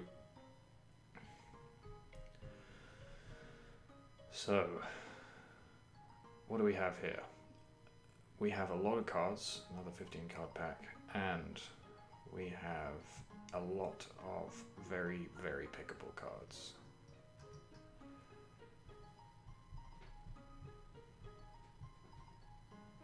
Okay, this is one of those rares that I talked about before that was definitely put in this set for Constructed. Doesn't really do anything in Limited. This is like a storm card? I don't know. Anyway, bad card. So the 2 cards that are interesting in this pack to me are Vine Mare and Rabbit Bite. So Vine Mare is a 4-mana 5/3. That's a good rate. That's a pretty solid, stat ratio. It also has hexproof, which is very, very good with our giant auras, because the big worry with creatures that you enchant with auras is that they'll get killed by targeted removal and you'll feel really bad. Vinemare has hexproof and will never get killed by targeted removal, at least not removal that targets it. So Rabid Bite, on the other hand, is a removal spell that counts you having a very powerful creature. And sure enough, we have very powerful creatures. In fact, it's doubly good with Daggerback Basilisk. Daggerback Basilisk kills anything with Rabid Bite, because Rabid Bite has the creature deal damage equal to its power. So Daggerback Basilisk's damage is death touch damage and will instantly kill a thing. We have a dual land that we probably won't end up playing, and what else do we have? Good blue cards. Do we have any blue cards? I mean, this picks up an instant or sorcery, which is pretty good. We don't actually have very many of those. I would pick this up on the wheel. It's a shame this doesn't have flying. But I would pick this up on the wheel if we pick the Rabid Bite, so we can pick up like Burn to Ash or Rabid Bite, or... we don't actually have a lot of spells, do we? No, it would just be Burn to Ash and Rabid Bite. Never mind, I probably wouldn't pick this up on the wheel. Oh, we get Plummet, but I probably am not going to run Plummet. Chat is also talking about Sleep. Sleep is a very, very good magic card that is very, very hard to properly evaluate. So the thing about Sleep is it's great. So it freezes all of your opponent's creatures. It taps all of them, and then they don't untap during your next untap step. That's very good. Like, if you are interested in attacking, like in the aggressive blue deck in this format, like you cast this, quite often you win the game because your opponent can't ward off your attacks because all their creatures are tapped. This card's very good. It's probably very good in this deck because we build up quite a large board, but any turn that we draw it before turn probably like 7, it's dead. Because this card is quite like Lava Axe. If you cast it and it doesn't kill your opponent pretty much immediately, either on the turn that you cast it or the turn after you cast it, it's like nothing ever happened. So they need to die, and this card sits like rotting in your hand if you don't cast it before then, which is a shame, because this is the kind of deck where I would really want to cast it, but I think the very real possibility of it being dead until the turn that you're ready to kill your opponent is a problem. And I don't want to run into it, such that I'm not going to pick Sleep out of this pack. For me, it's Vinemare or Rabid Bite. I think it might be Rabid Bite.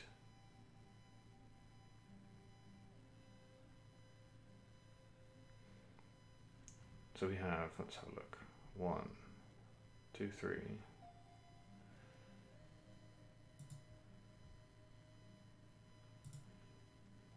Yeah, I think basically what I'm thinking is that at this point I have enough big creatures that I'm not hurting for Vinemare. I'd love to take it, but I don't need it. Whereas I do need Rabid Bite. I think I do need more ways to deal with threats than I have currently, which might be 0. No, I have Burn to Ash, but 0. Currently my plan to beat my opponent's threats is to have bigger ones. And being able to use that fact to beat my opponent's threats is good, and the aforementioned synergy with Daggerback Basilisk. So yeah, Rabid Bite. Dragon's Horde, we could definitely have played Nicol Bolas. Right, what is in this pack? Have we decided that we're splashing white? I think we probably have, haven't we? This black removal spell is pretty mediocre. Another Basilisk, good heavens. Right, what do we pick here?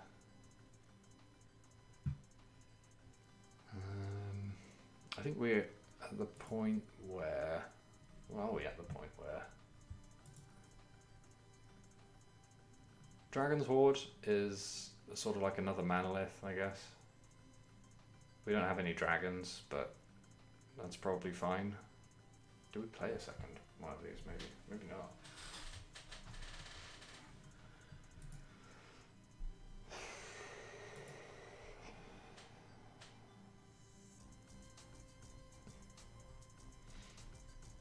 chat is admonishing me for not going in on the enchantment lord that draws cards and ending up with this sick enchanter deck. That would have been sick if it came together. However, Synergy Unlimited is a fickle mistress. You need to make sure that your cards are good enough on their own, because you're not actually especially likely to draw them all at the same time.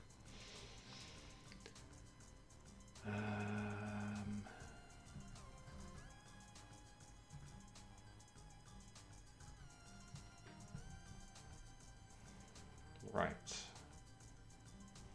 So, how do we feel about Oakenform? Chat has dutifully informed me that I have exactly 0 4s, which is a good point. So I'm going to pick Snapping Drake. I don't love it, but it's pretty good. I might pick Gravedigger. I don't know. Gravedigger is very good, but I don't think we can reasonably cast it. And none of our one of our dual lands is black, isn't it? Maybe we go for Gravedigger over the Valor. I don't hate that. Gravedigger is very, very powerful. And we can pick this up later if we need it. Which we might not. I'm going to pick Gravedigger. I like Gravedigger. Gravedigger, so it's a 4-mana 2/2, which is not an amazing body, but it lets us pick up a dead creature, which if we play it after our opponent works really hard to kill one of our giant creatures, is great. I love that. I'm going to pick Gravedigger. Okay. So, that kind of opens us up to play this black removal spell maybe, but what else do we have here? Another Rejuvenator, not nothing.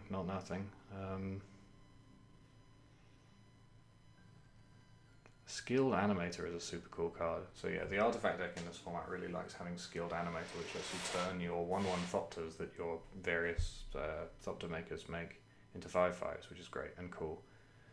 But we are definitely not that deck right now. We could turn our Manolith to a 5/5 if we felt super powerful, but in this case we will not be doing that. Magistrate Scepter doesn't do anything. Cancel is too slow, I think.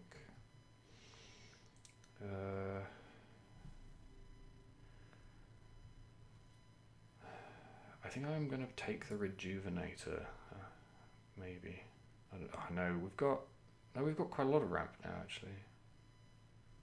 Well, we've got a medium amount. We've got 1 Rejuvenator, 1 Gift, and 1 Manolith. Does this deck want another Elvish Rejuvenator? We risk being extremely heavy on 3s.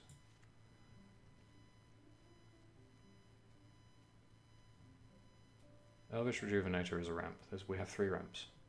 Yeah, okay. Thanks, chat. Yeah. Yeah, no, I don't dislike Rejuvenator. I'm just wondering if it's not having a second Rejuvenator that concerns me. It's being extremely overloaded on 3s, which we currently look like we are. Like Spores it's so low rate is the problem. It's only 3. Like, that's quite small. Bleh.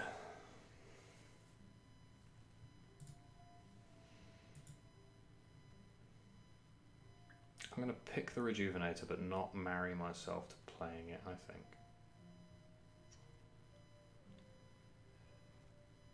I don't know, how replaceable is this effect?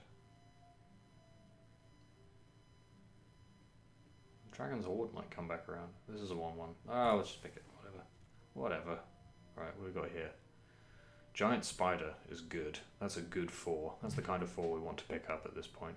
Whoa, is this land grey now? This land was gold before. How the mighty have fallen. Ravenous Harpy. That's a cool card. I think it's a good one. This is also a bad card. Yeah, I think this is a pretty easy Giant Spider. It fills up our 4 slot with a card that interacts meaningfully with flyers. Like, this is a great card. I love this card. Another Bone to Ash. Greenwood Sentinel. The problem with Bone to Ash is we're not very heavy in blue, but I don't really care. I love this card. I might try and cast a second Bone to Ash. I don't hate that idea.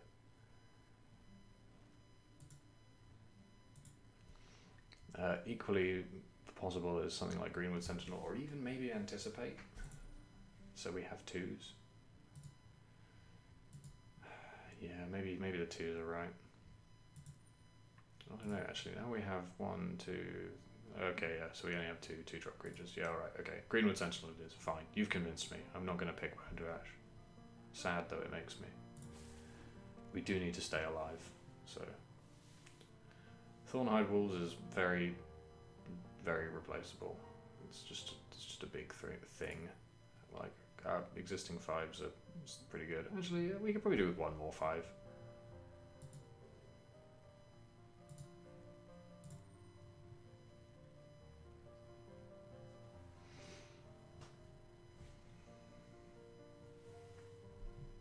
Like, I'll play this and probably cut it, but I'll pick this on Eden.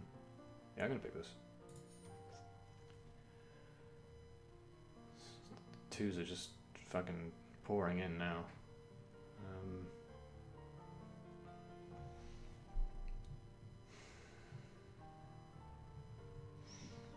This card's bad. Do we just pick another Sentinel? Probably. I don't know. This card's pretty medium.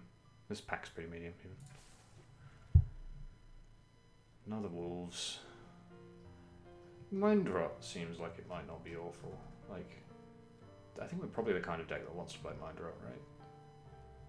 Playing this on turn whatever, and no, actually, if we don't have a guarantee on when we'll be able to cast this spell, I don't think we probably want to include it.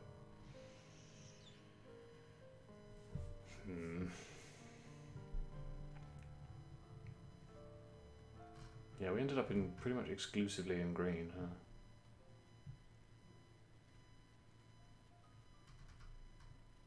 But, like, this draft seems like it was ass. There were just very few good cards around.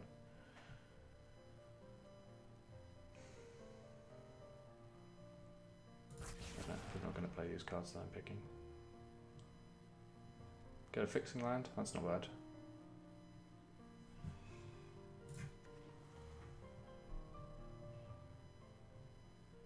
Knocks on line break. No, that's bad. Cards I'm not going to play. Yeah, Oakenform goes so late in this format.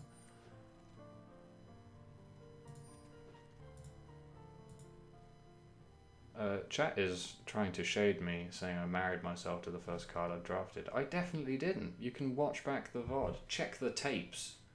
Check the goddamn tapes. I picked the best card out of every pack for a long time. And then just saw no good blue cards. Like, the best blue card we saw this pack was probably the Drake, the 3/2 Drake. Like,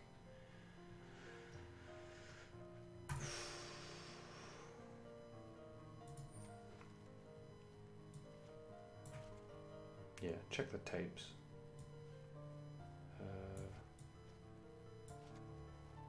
I've drafted Sound of Mind and In Good Conscience.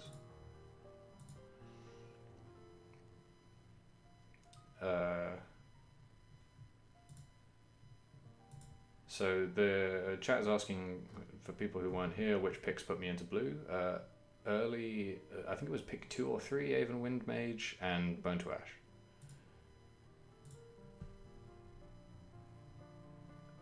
I think I got Bone to Ash like 4 or 5. I think this card is very good. I think I'm going to work hard to play this. Yeah, I think I definitely over-focused on green here, but also our green deck is very good. Like, I think our green deck is good. I'm just gonna start assembling this deck and see what happens. Let's have a look at it. Right. Go away, auto-suggest.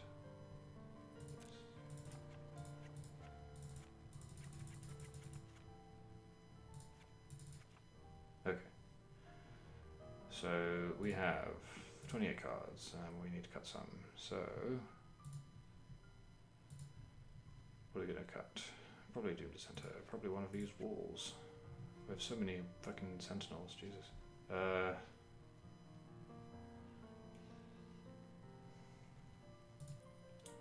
So that's 3 more cards to cut. I don't think we're an 18-land deck. I don't think we're that married to playing these cards as late as possible.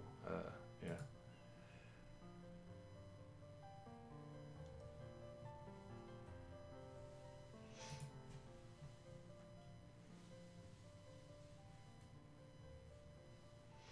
So chat's saying that Bone to Ash is probably not good in a deck where we're holding up for these big spells. I think so. Generally, I think that is correct. However, there is a very real sequence of turns where we play our big creature, like turn 2 we play a creature, turn 3 we play a ramp spell, we play a big creature early, and then the only thing our opponent can do about it is play a big creature. And if we're able to hold up Bone to Ash after that, I think that's pretty good. To the point where I am inclined to keep Bone to Ash in the deck. But I can see an argument for cutting it, and it might well be correct. What do we cut here? Maybe Knightly Valor? Yeah, probably.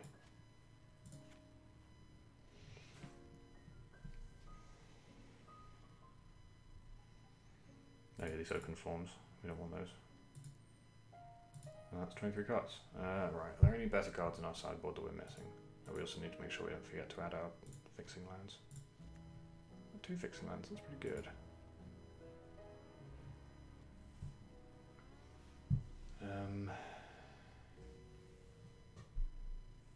So yeah, our deck is okay. It has a lot of like medium creatures, but this is also core set limited. Medium creatures is the name of the game.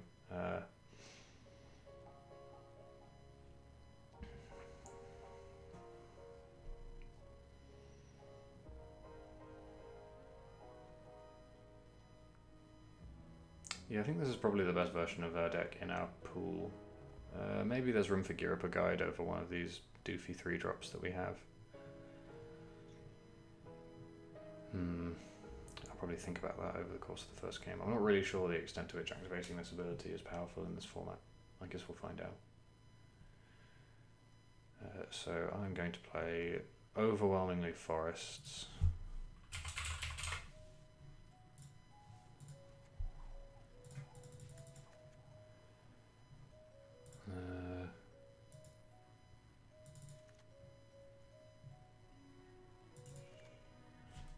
And then some islands, and then probably like 1 swamp? Yeah, if that.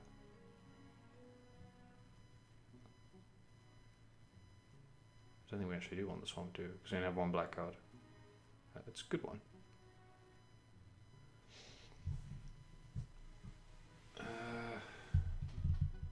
Do we play the swamp? Interesting question. Yeah, I think we want to have 3 sources of our ace color. Gunrunner's in the chat saying this took a long time. This took a long time because I laboriously described every moment of my thought process the entire time. That is definitely the exception, not the rule. The elf can grab non-basic lands, just so you know. That's why I was thinking leaving these would be enough. But I think we are correct to play just the 1 swamp. Anyway, islands. Fill the rest of the quota. Yeah, we've got more than 5 islands. Or do we? Maybe not. Let's get 1 more. Right. And that is our completed limited deck.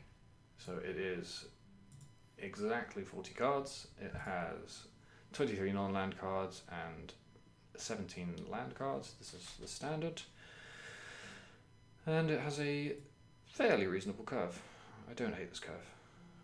It could be better, it could be worse. We have a pretty big game. Like our threats are big and we have a lot of them. So as long as we don't, get run over, we have the early creatures to survive the running over. Like I think we're in an okay position. I think we're doing okay. Right, so we press done and that'll be it. So hopefully this has been instructive to those of you who didn't know how to boost draft, and if there is anything that you didn't understand that you would like me to go over at some later date, I could definitely do that. It's midnight now, so normally I would probably call the stream here, but it feels kind of bad to just spend 2 hours talking about booster draft and not actually play any games. So what I'm going to do is I'm going to take a short break from the stream, and then when I get back I will play at least the first round, probably some more, we'll see, but I will be back shortly. Where's Where's the source? There it is.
Okay, what is up, sports fans? It is time for me to play some of these draft games. Where's the chat? Hang on, there it is. Okay, so this deck is, I believe, done. Yeah. Alright, let's see how we do.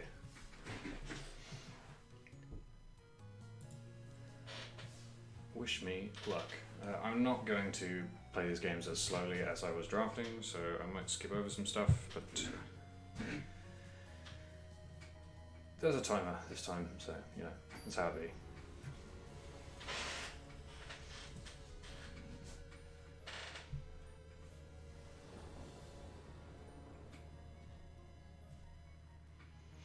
You know, I'll talk through what I'm doing as I do it, but I'm not gonna, you know, stop and explain the core theory behind everything that I'm doing.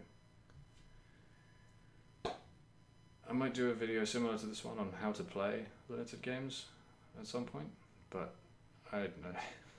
I'm tired. Wow, this is a very tedious hand. We have to mulligan this. I hate mulliganing in Arena, but we have to mulligan. This is a keep. This is a very good keep. We have Gifts of Paradise and Elvish Rejuvenator. We're on the train. Where's my scry?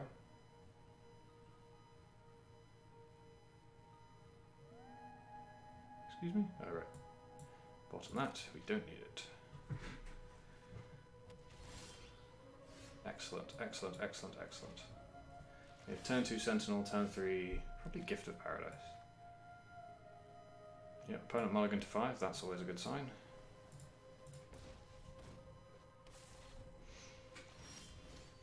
Ooh, missing the lands. This is the kinds of things we like to see. Gift of Paradise or Rejuvenator? I'm going to attack, obviously. But which is better? I'm going to play Rejuvenator, because it's body.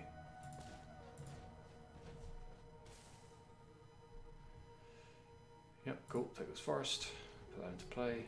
Rampy, rampy. So we have 4 lands, our opponent has 2. This is good. These are the kinds of things we like to do. Right. Let's put it into play tapped, doesn't it? Yeah. So if I play Gift of Paradise, I can only make 3 mana. Oh no, 2 mana, sorry, because this land is tapped, which is sad. It means I don't get to play 2/3 drops this turn. But I am going to ramp anyway, because that seems good. probably play Paradise rather than Rejuvenator, although both are a good idea. Maybe Rejuvenator actually is a better idea.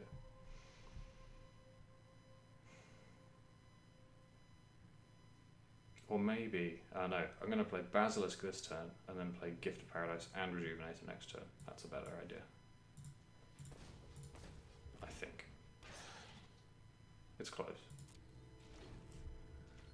Not going to attack because my opponent can just block and they'll gain 1 life, so... Now they can't attack, yeah. Trusty Pack Beast. Okay, that doesn't do anything. That's fine.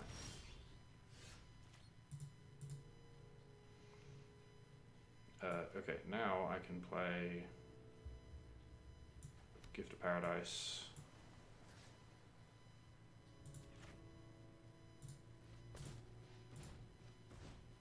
Gain 3 life.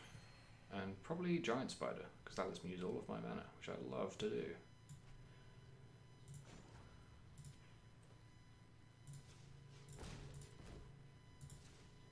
Could attack with Basilisk, but I'm not particularly excited to trade it for a Pack Beast, so I'm not going to.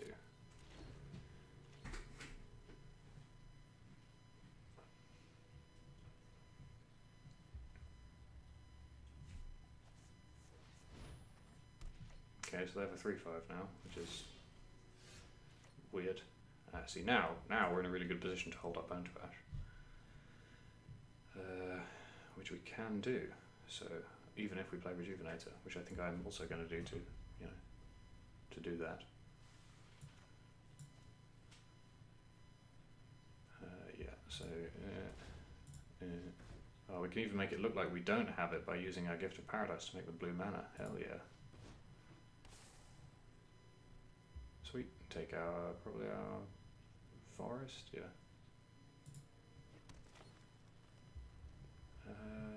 No attack still.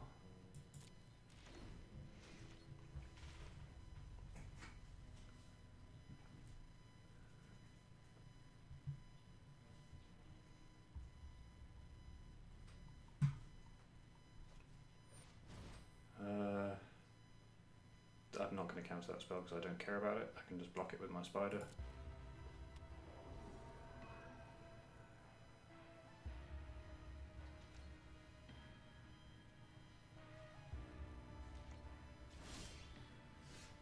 I'm going to hold this land because it doesn't do anything in play, so 1, 2, 3, 4, 5, 6, 7, 8. Yeah, we can play 8 at this point. This is actually a deck in which, like, playing a load of lands is not the worst because we get to make our Hydra huge, but yeah, whatever.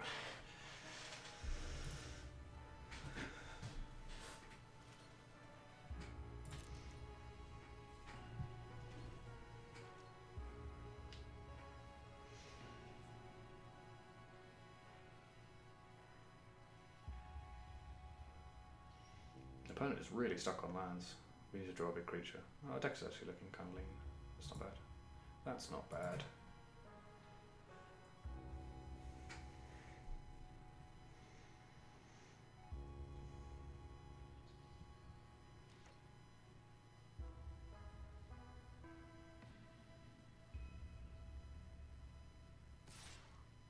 Okay, so I'm definitely going to block here.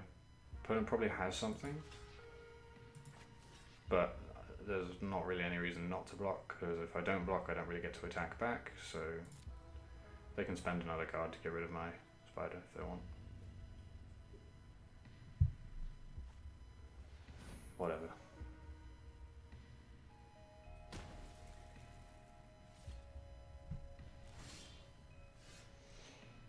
Okay, Rabid Bite is great, it kills this, which I think I'm probably just going to do. Yeah, I'm just going to do that. And start attacking. So we 2-for-1 our opponent. No. Right. Yeah, we 2-for-1 our opponent. It's pretty spicy. Because they played Nora on their giant creature. On their small creatures to make it giant. The Death Touch kills the creature, and then we get to attack. And I think at this point I'm interested in trying to clear out my opponent's 2-3. just because this board's not going anywhere. Just going to attack with this.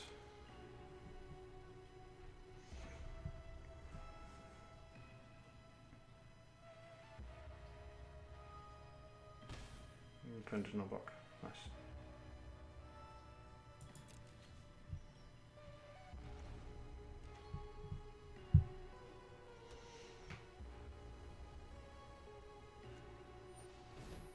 Okay, this is a card I care about because I don't really want to think about blocking it, so I'm going to counter it. And it also counters all of our opponent's mana for this turn, which is spicy. And we draw a card. I love drawing cards. Oof, good draw.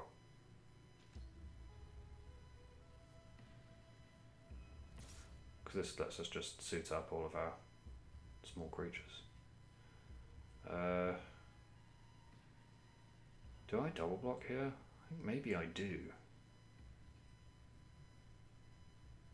Because they don't get to kill the Rejuvenator. Or, no, because I can just suit this up next turn, so no. I'll take the race.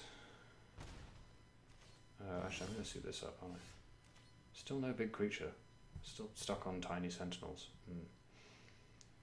Yeah, I want to suit this up so it doesn't die in combat with the cleric. But I can attack with all of my little 1/1s. This is maybe not correct.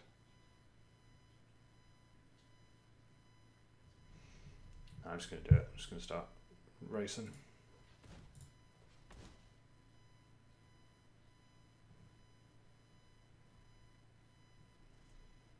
Ooh, they can exile it if they decline to block this turn and somehow kill this.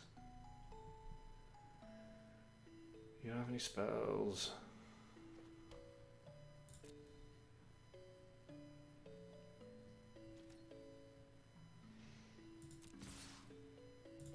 So they'll trade with this, they'll take 5, and we'll get a Sentinel. Or they won't, and they'll just take 7. Nope, they'll trade. Cool. Sold.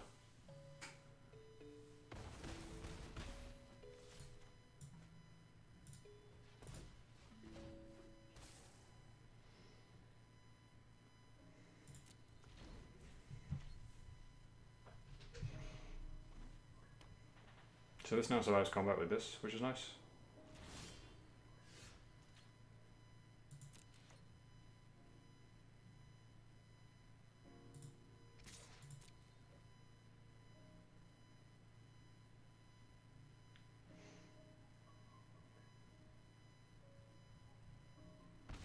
Cool, opponent's at 8, that's good. Save this for something that matters.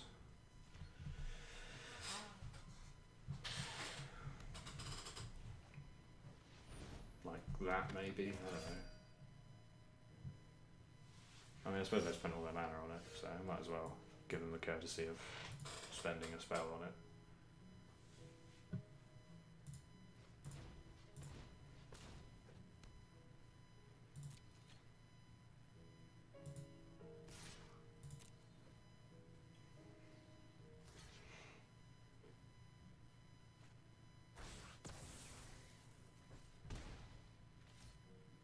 Trample now, so that being destroyed, Gar's free, goes through. I'm going to pretend like I knew that would happen.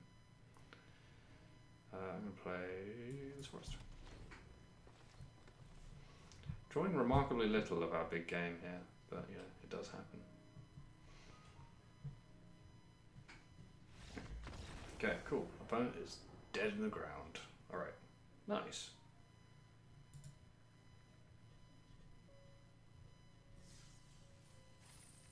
Got some rewards. Alright, I'm going to play again. At least one more. Maybe 2. No more than 2 though.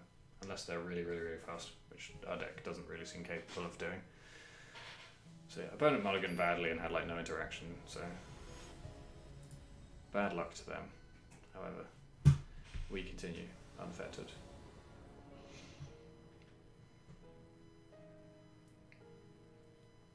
We mulliganed and won. Yay, that never happens.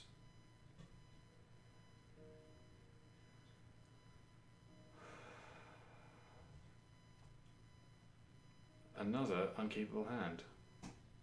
Gosh dang darn. Maybe I should tone down my islands. Yeah, I'm not ambitious enough to keep that. This is much better.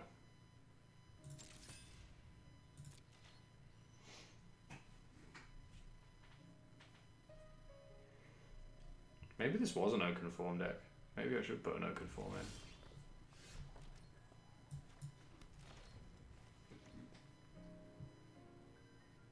Like, Oaken Form really does let you suit up your tiny little things, right? I think I might put an Oaken Form in this deck.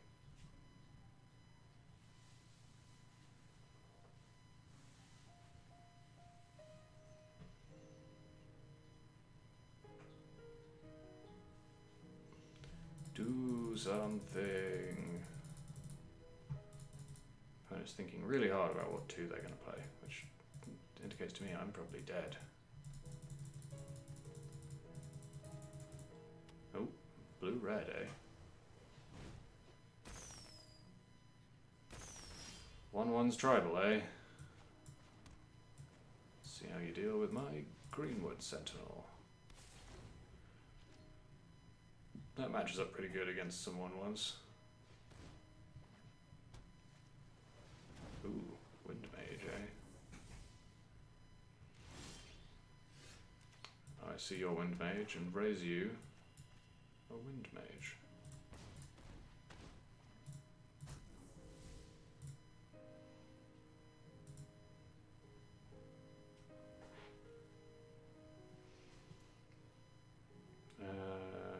Do I attack? No, they just traded for their goblins. Am I planning on playing and streaming a lot of Magic? I've streamed a few drafts already. I'd probably stream some more, I don't know. It depends how much I enjoy this format, I guess. Oh, Sift! Oh, I wish I had Sift. That card's so cool. What a great card. What have this got? Ooh.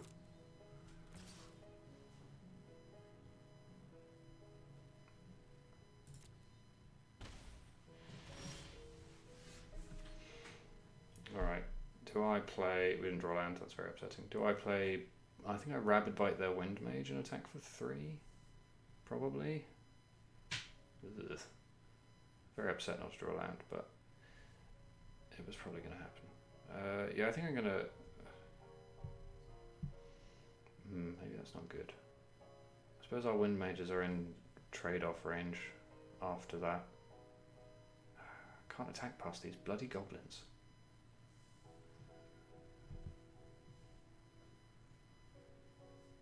I'm gonna bite the Wind Mage.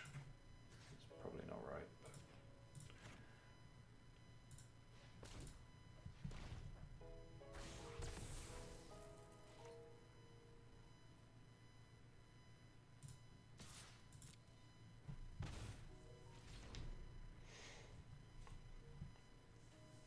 very annoyed by Vigilance 2/2 can't attack past these bloody goblins. Okay, they have a 1/4 Enigma Drake now. That's kind of annoying. Can't attack past that with my Wind Mage. Still drawing big creatures. That's tedious.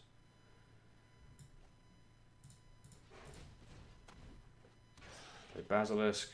Still no attacks. Ugh.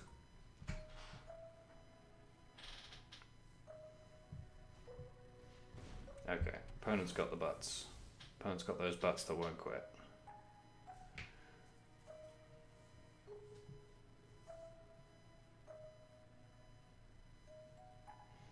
I suppose I can play Talons next turn and like triple kill their creatures. Okay, they got Tormenting Voice, so they're also trying to find lands, although I imagine they probably will. Yes. Gift of Paradise gets us to 4. Shit. Yeah, I think we have to do that. Oh, shit. No.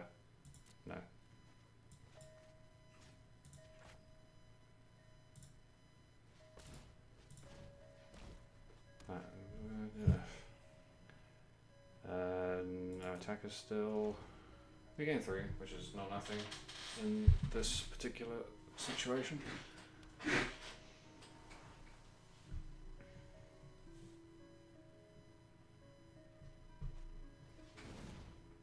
Oh, switcheroo. In this economy? Jeez.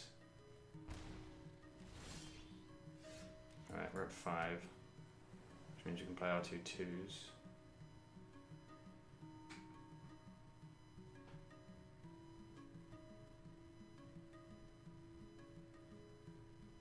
I'm going to play Talons on the Basilisk. This Enigma Drake is going to kill us pretty damn fast. I'm going to attack with the Basilisk, because it kills at least 2 of their creatures, and I can pick up the Talons again, I guess. I think I might be losing this game. No, I took it. Okay.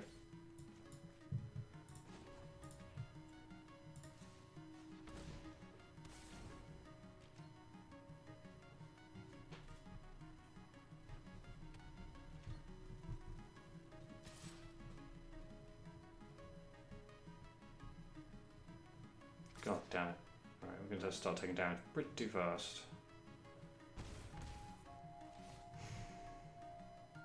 Big creature?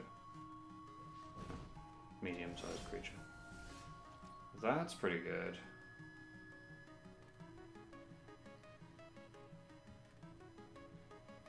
Okay. Attack with Basilisk.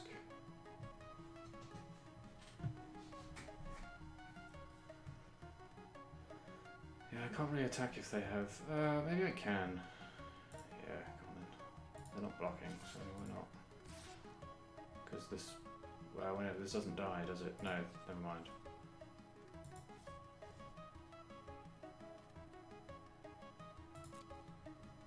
If I could kill this, then I would attack, but I can't.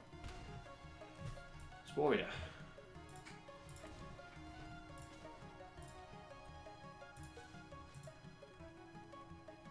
So I'm not attacking with these because they can force me to trade a goblin for them. So if I attack with both, they'll let one through and kill one with these.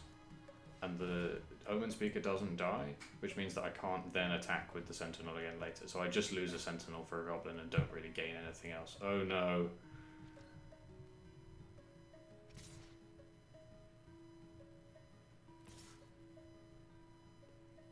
This is not actually lethal damage, but it is loads. Oh, I'm about to lose to the fucking Wind Mage Patrol. Blown out by Switcheroo. God damn it. Don't have another spell. I can't really not block.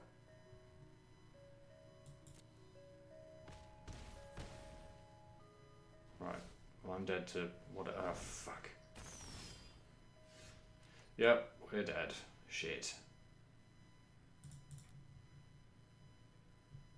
Do we burn the Rabid Bite too early? Maybe. Maybe. Yes. Yes, we did.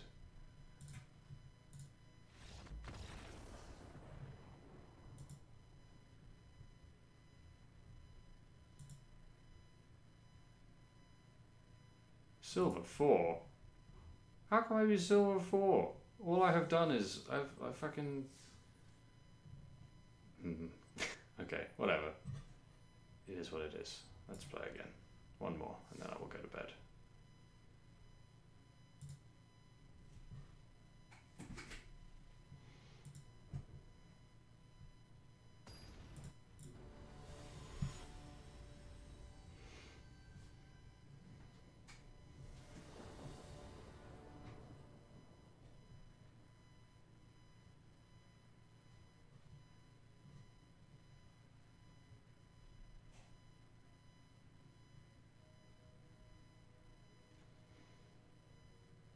This looks like a keep to me.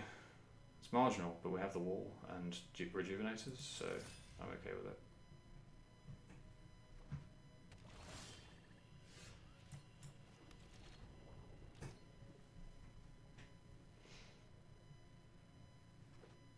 And Basilisk. I like Basilisk. Oh god. That doesn't do anything. I was playing terrifying creatures. Like, does this do anything at all against me? It definitely doesn't, right? What a concept.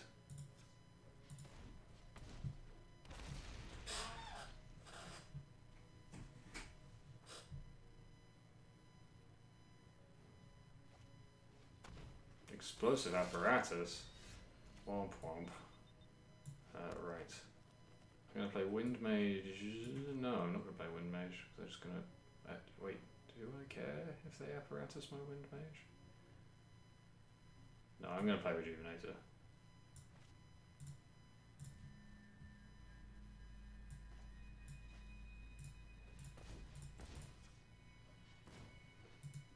Gunrunner is asking why this card does nothing. My deck contains no spells or abilities that target my opponent, and no creatures that generate tokens. Thus, this card has no text against me. My opponent has effectively mulliganed.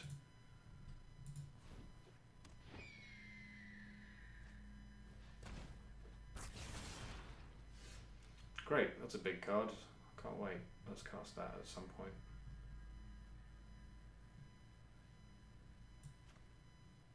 I'm going to keep getting lands into play, because, you know, need them.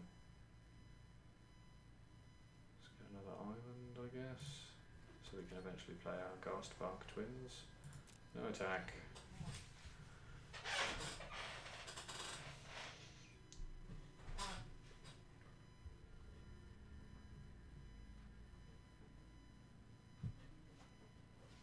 Oh, good.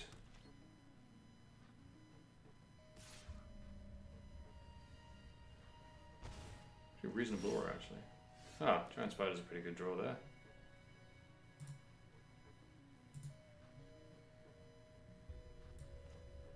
They're gonna fucking apparatus the spider, the bastards.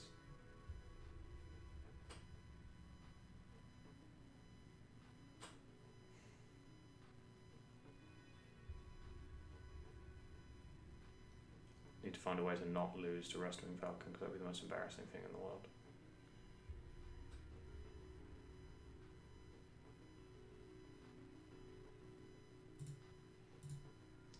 Yeah, I might do that.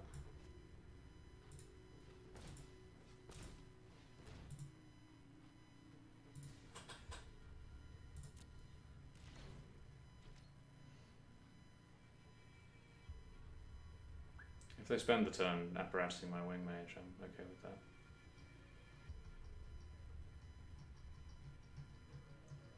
I've got quite a lot of life. I'll be okay.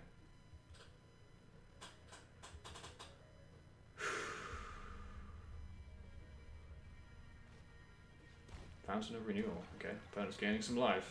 Not very much, though. I can't really block here, is the problem. No luck. Okay, this is a big creature, but I think I want to play the Spider. Yeah, I'm playing the Spider.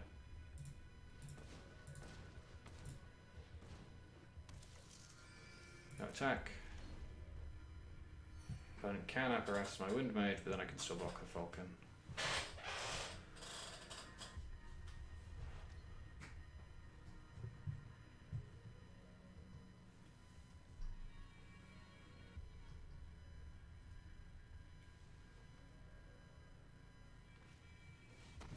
Okay, never mind. My opponent's a genius.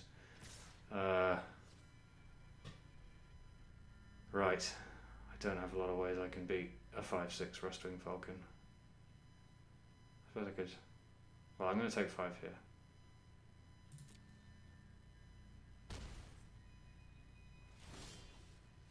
That's one way. That's one way.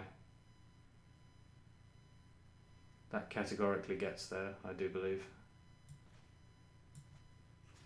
Nice card.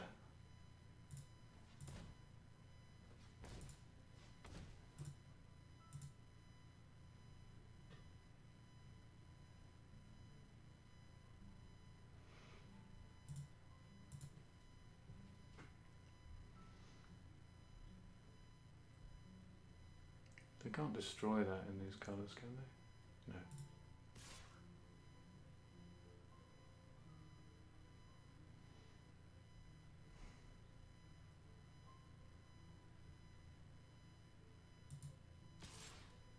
I actually have quite a lot of ground defenders.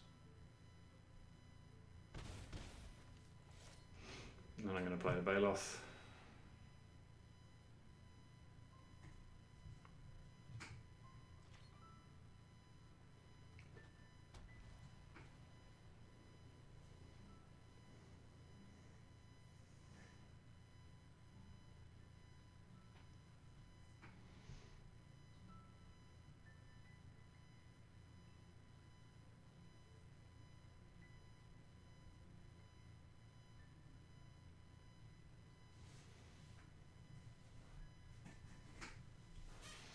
Come on, opponent, what do you got for me? Wouldn't you take me to Funky Town? Yeah. Interesting line.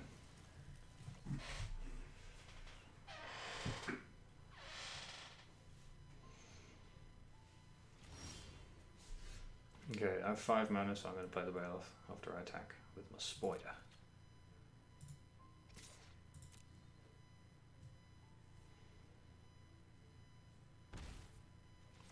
Bailiff.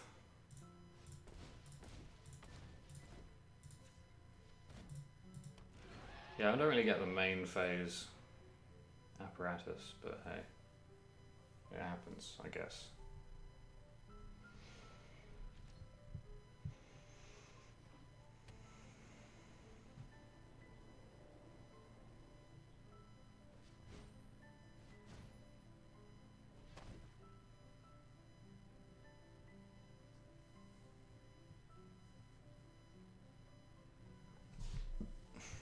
What do they got? Ooh, Shield Mare. Can't be blocked by red creatures. Gains life. Fair enough. Does not kill Baloth. Oh, we're 1 land off Gaspark Twins now. So, just keep attacking. Just Baloth this time. It can attack and block. Yes. It resolves. And then probably just play some... no, to 8. So I'm very ahead on board here, so I think I'm just going to hold up for Burn to Ash. Yeah, because like a Basilisk doesn't really add much to this, just trades with the zombie. And I don't want to fucking pick anything up, really. I do want to cast Burn to Ash, however, so I probably will. Like right now. That's a flying creature. Fuck that.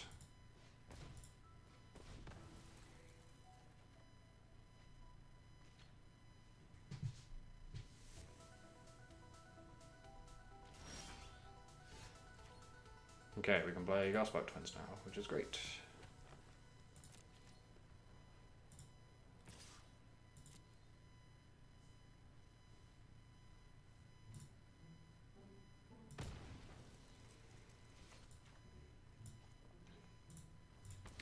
Big, nasty friends.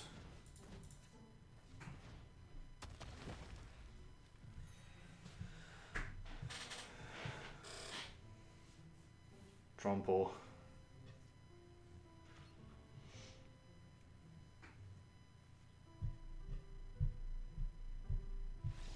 Sweet, opponent conceded.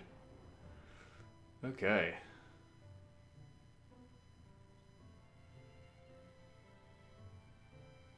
Because I'm silver 3 now.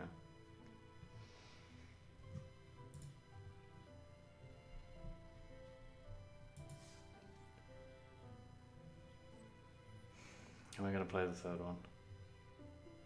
No, I'm not going to play the 3rd one. Well, thank you everyone for coming. It's been a lot of fun. Hopefully, if you didn't understand Booster Draft before now, you understand it a little bit better, and hopefully if you did understand it already, hopefully you learned something. I had a lot of fun doing this, but it was a lot of effort, but it was fun. I liked it.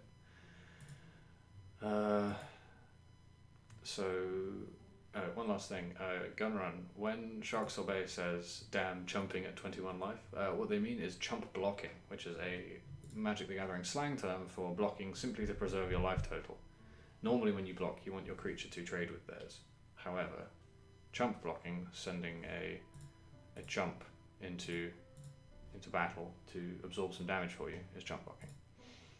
So yeah, generally considered to be a bad idea. Sometimes you have to do it just for the, just for something. I don't know. Anyway, thank you very much for coming. Thank you everyone very much for coming. I hope you have enjoyed watching. If you really liked watching, well, thank you for everyone who followed, and thank you for the subscription. If you have really enjoyed watching, you can, if you haven't already, follow or subscribe to the channel. You can also donate some bits. I like those. They vaguely translate into money for me. That's pretty good. Or you can find me on Twitter, follow me on Twitter, or my YouTube videos, what I do make, that you find, in all of those ways. I should probably make those easier for you to find from my Twitch page. Maybe one day I will. But for now, thank you everyone for coming, and I will see you all on Wednesday for some Doom. I probably won't stream the rest of this draft. Maybe I will. I don't know. We'll see. But I'll probably do this again next Monday. It'll be a different set by then, won't it? Hopefully it's not fucking Rattle of Ixalan. Anyway, that's enough from me. Have a good evening, morning, or whenever it is you're watching this, and I'll see you next time.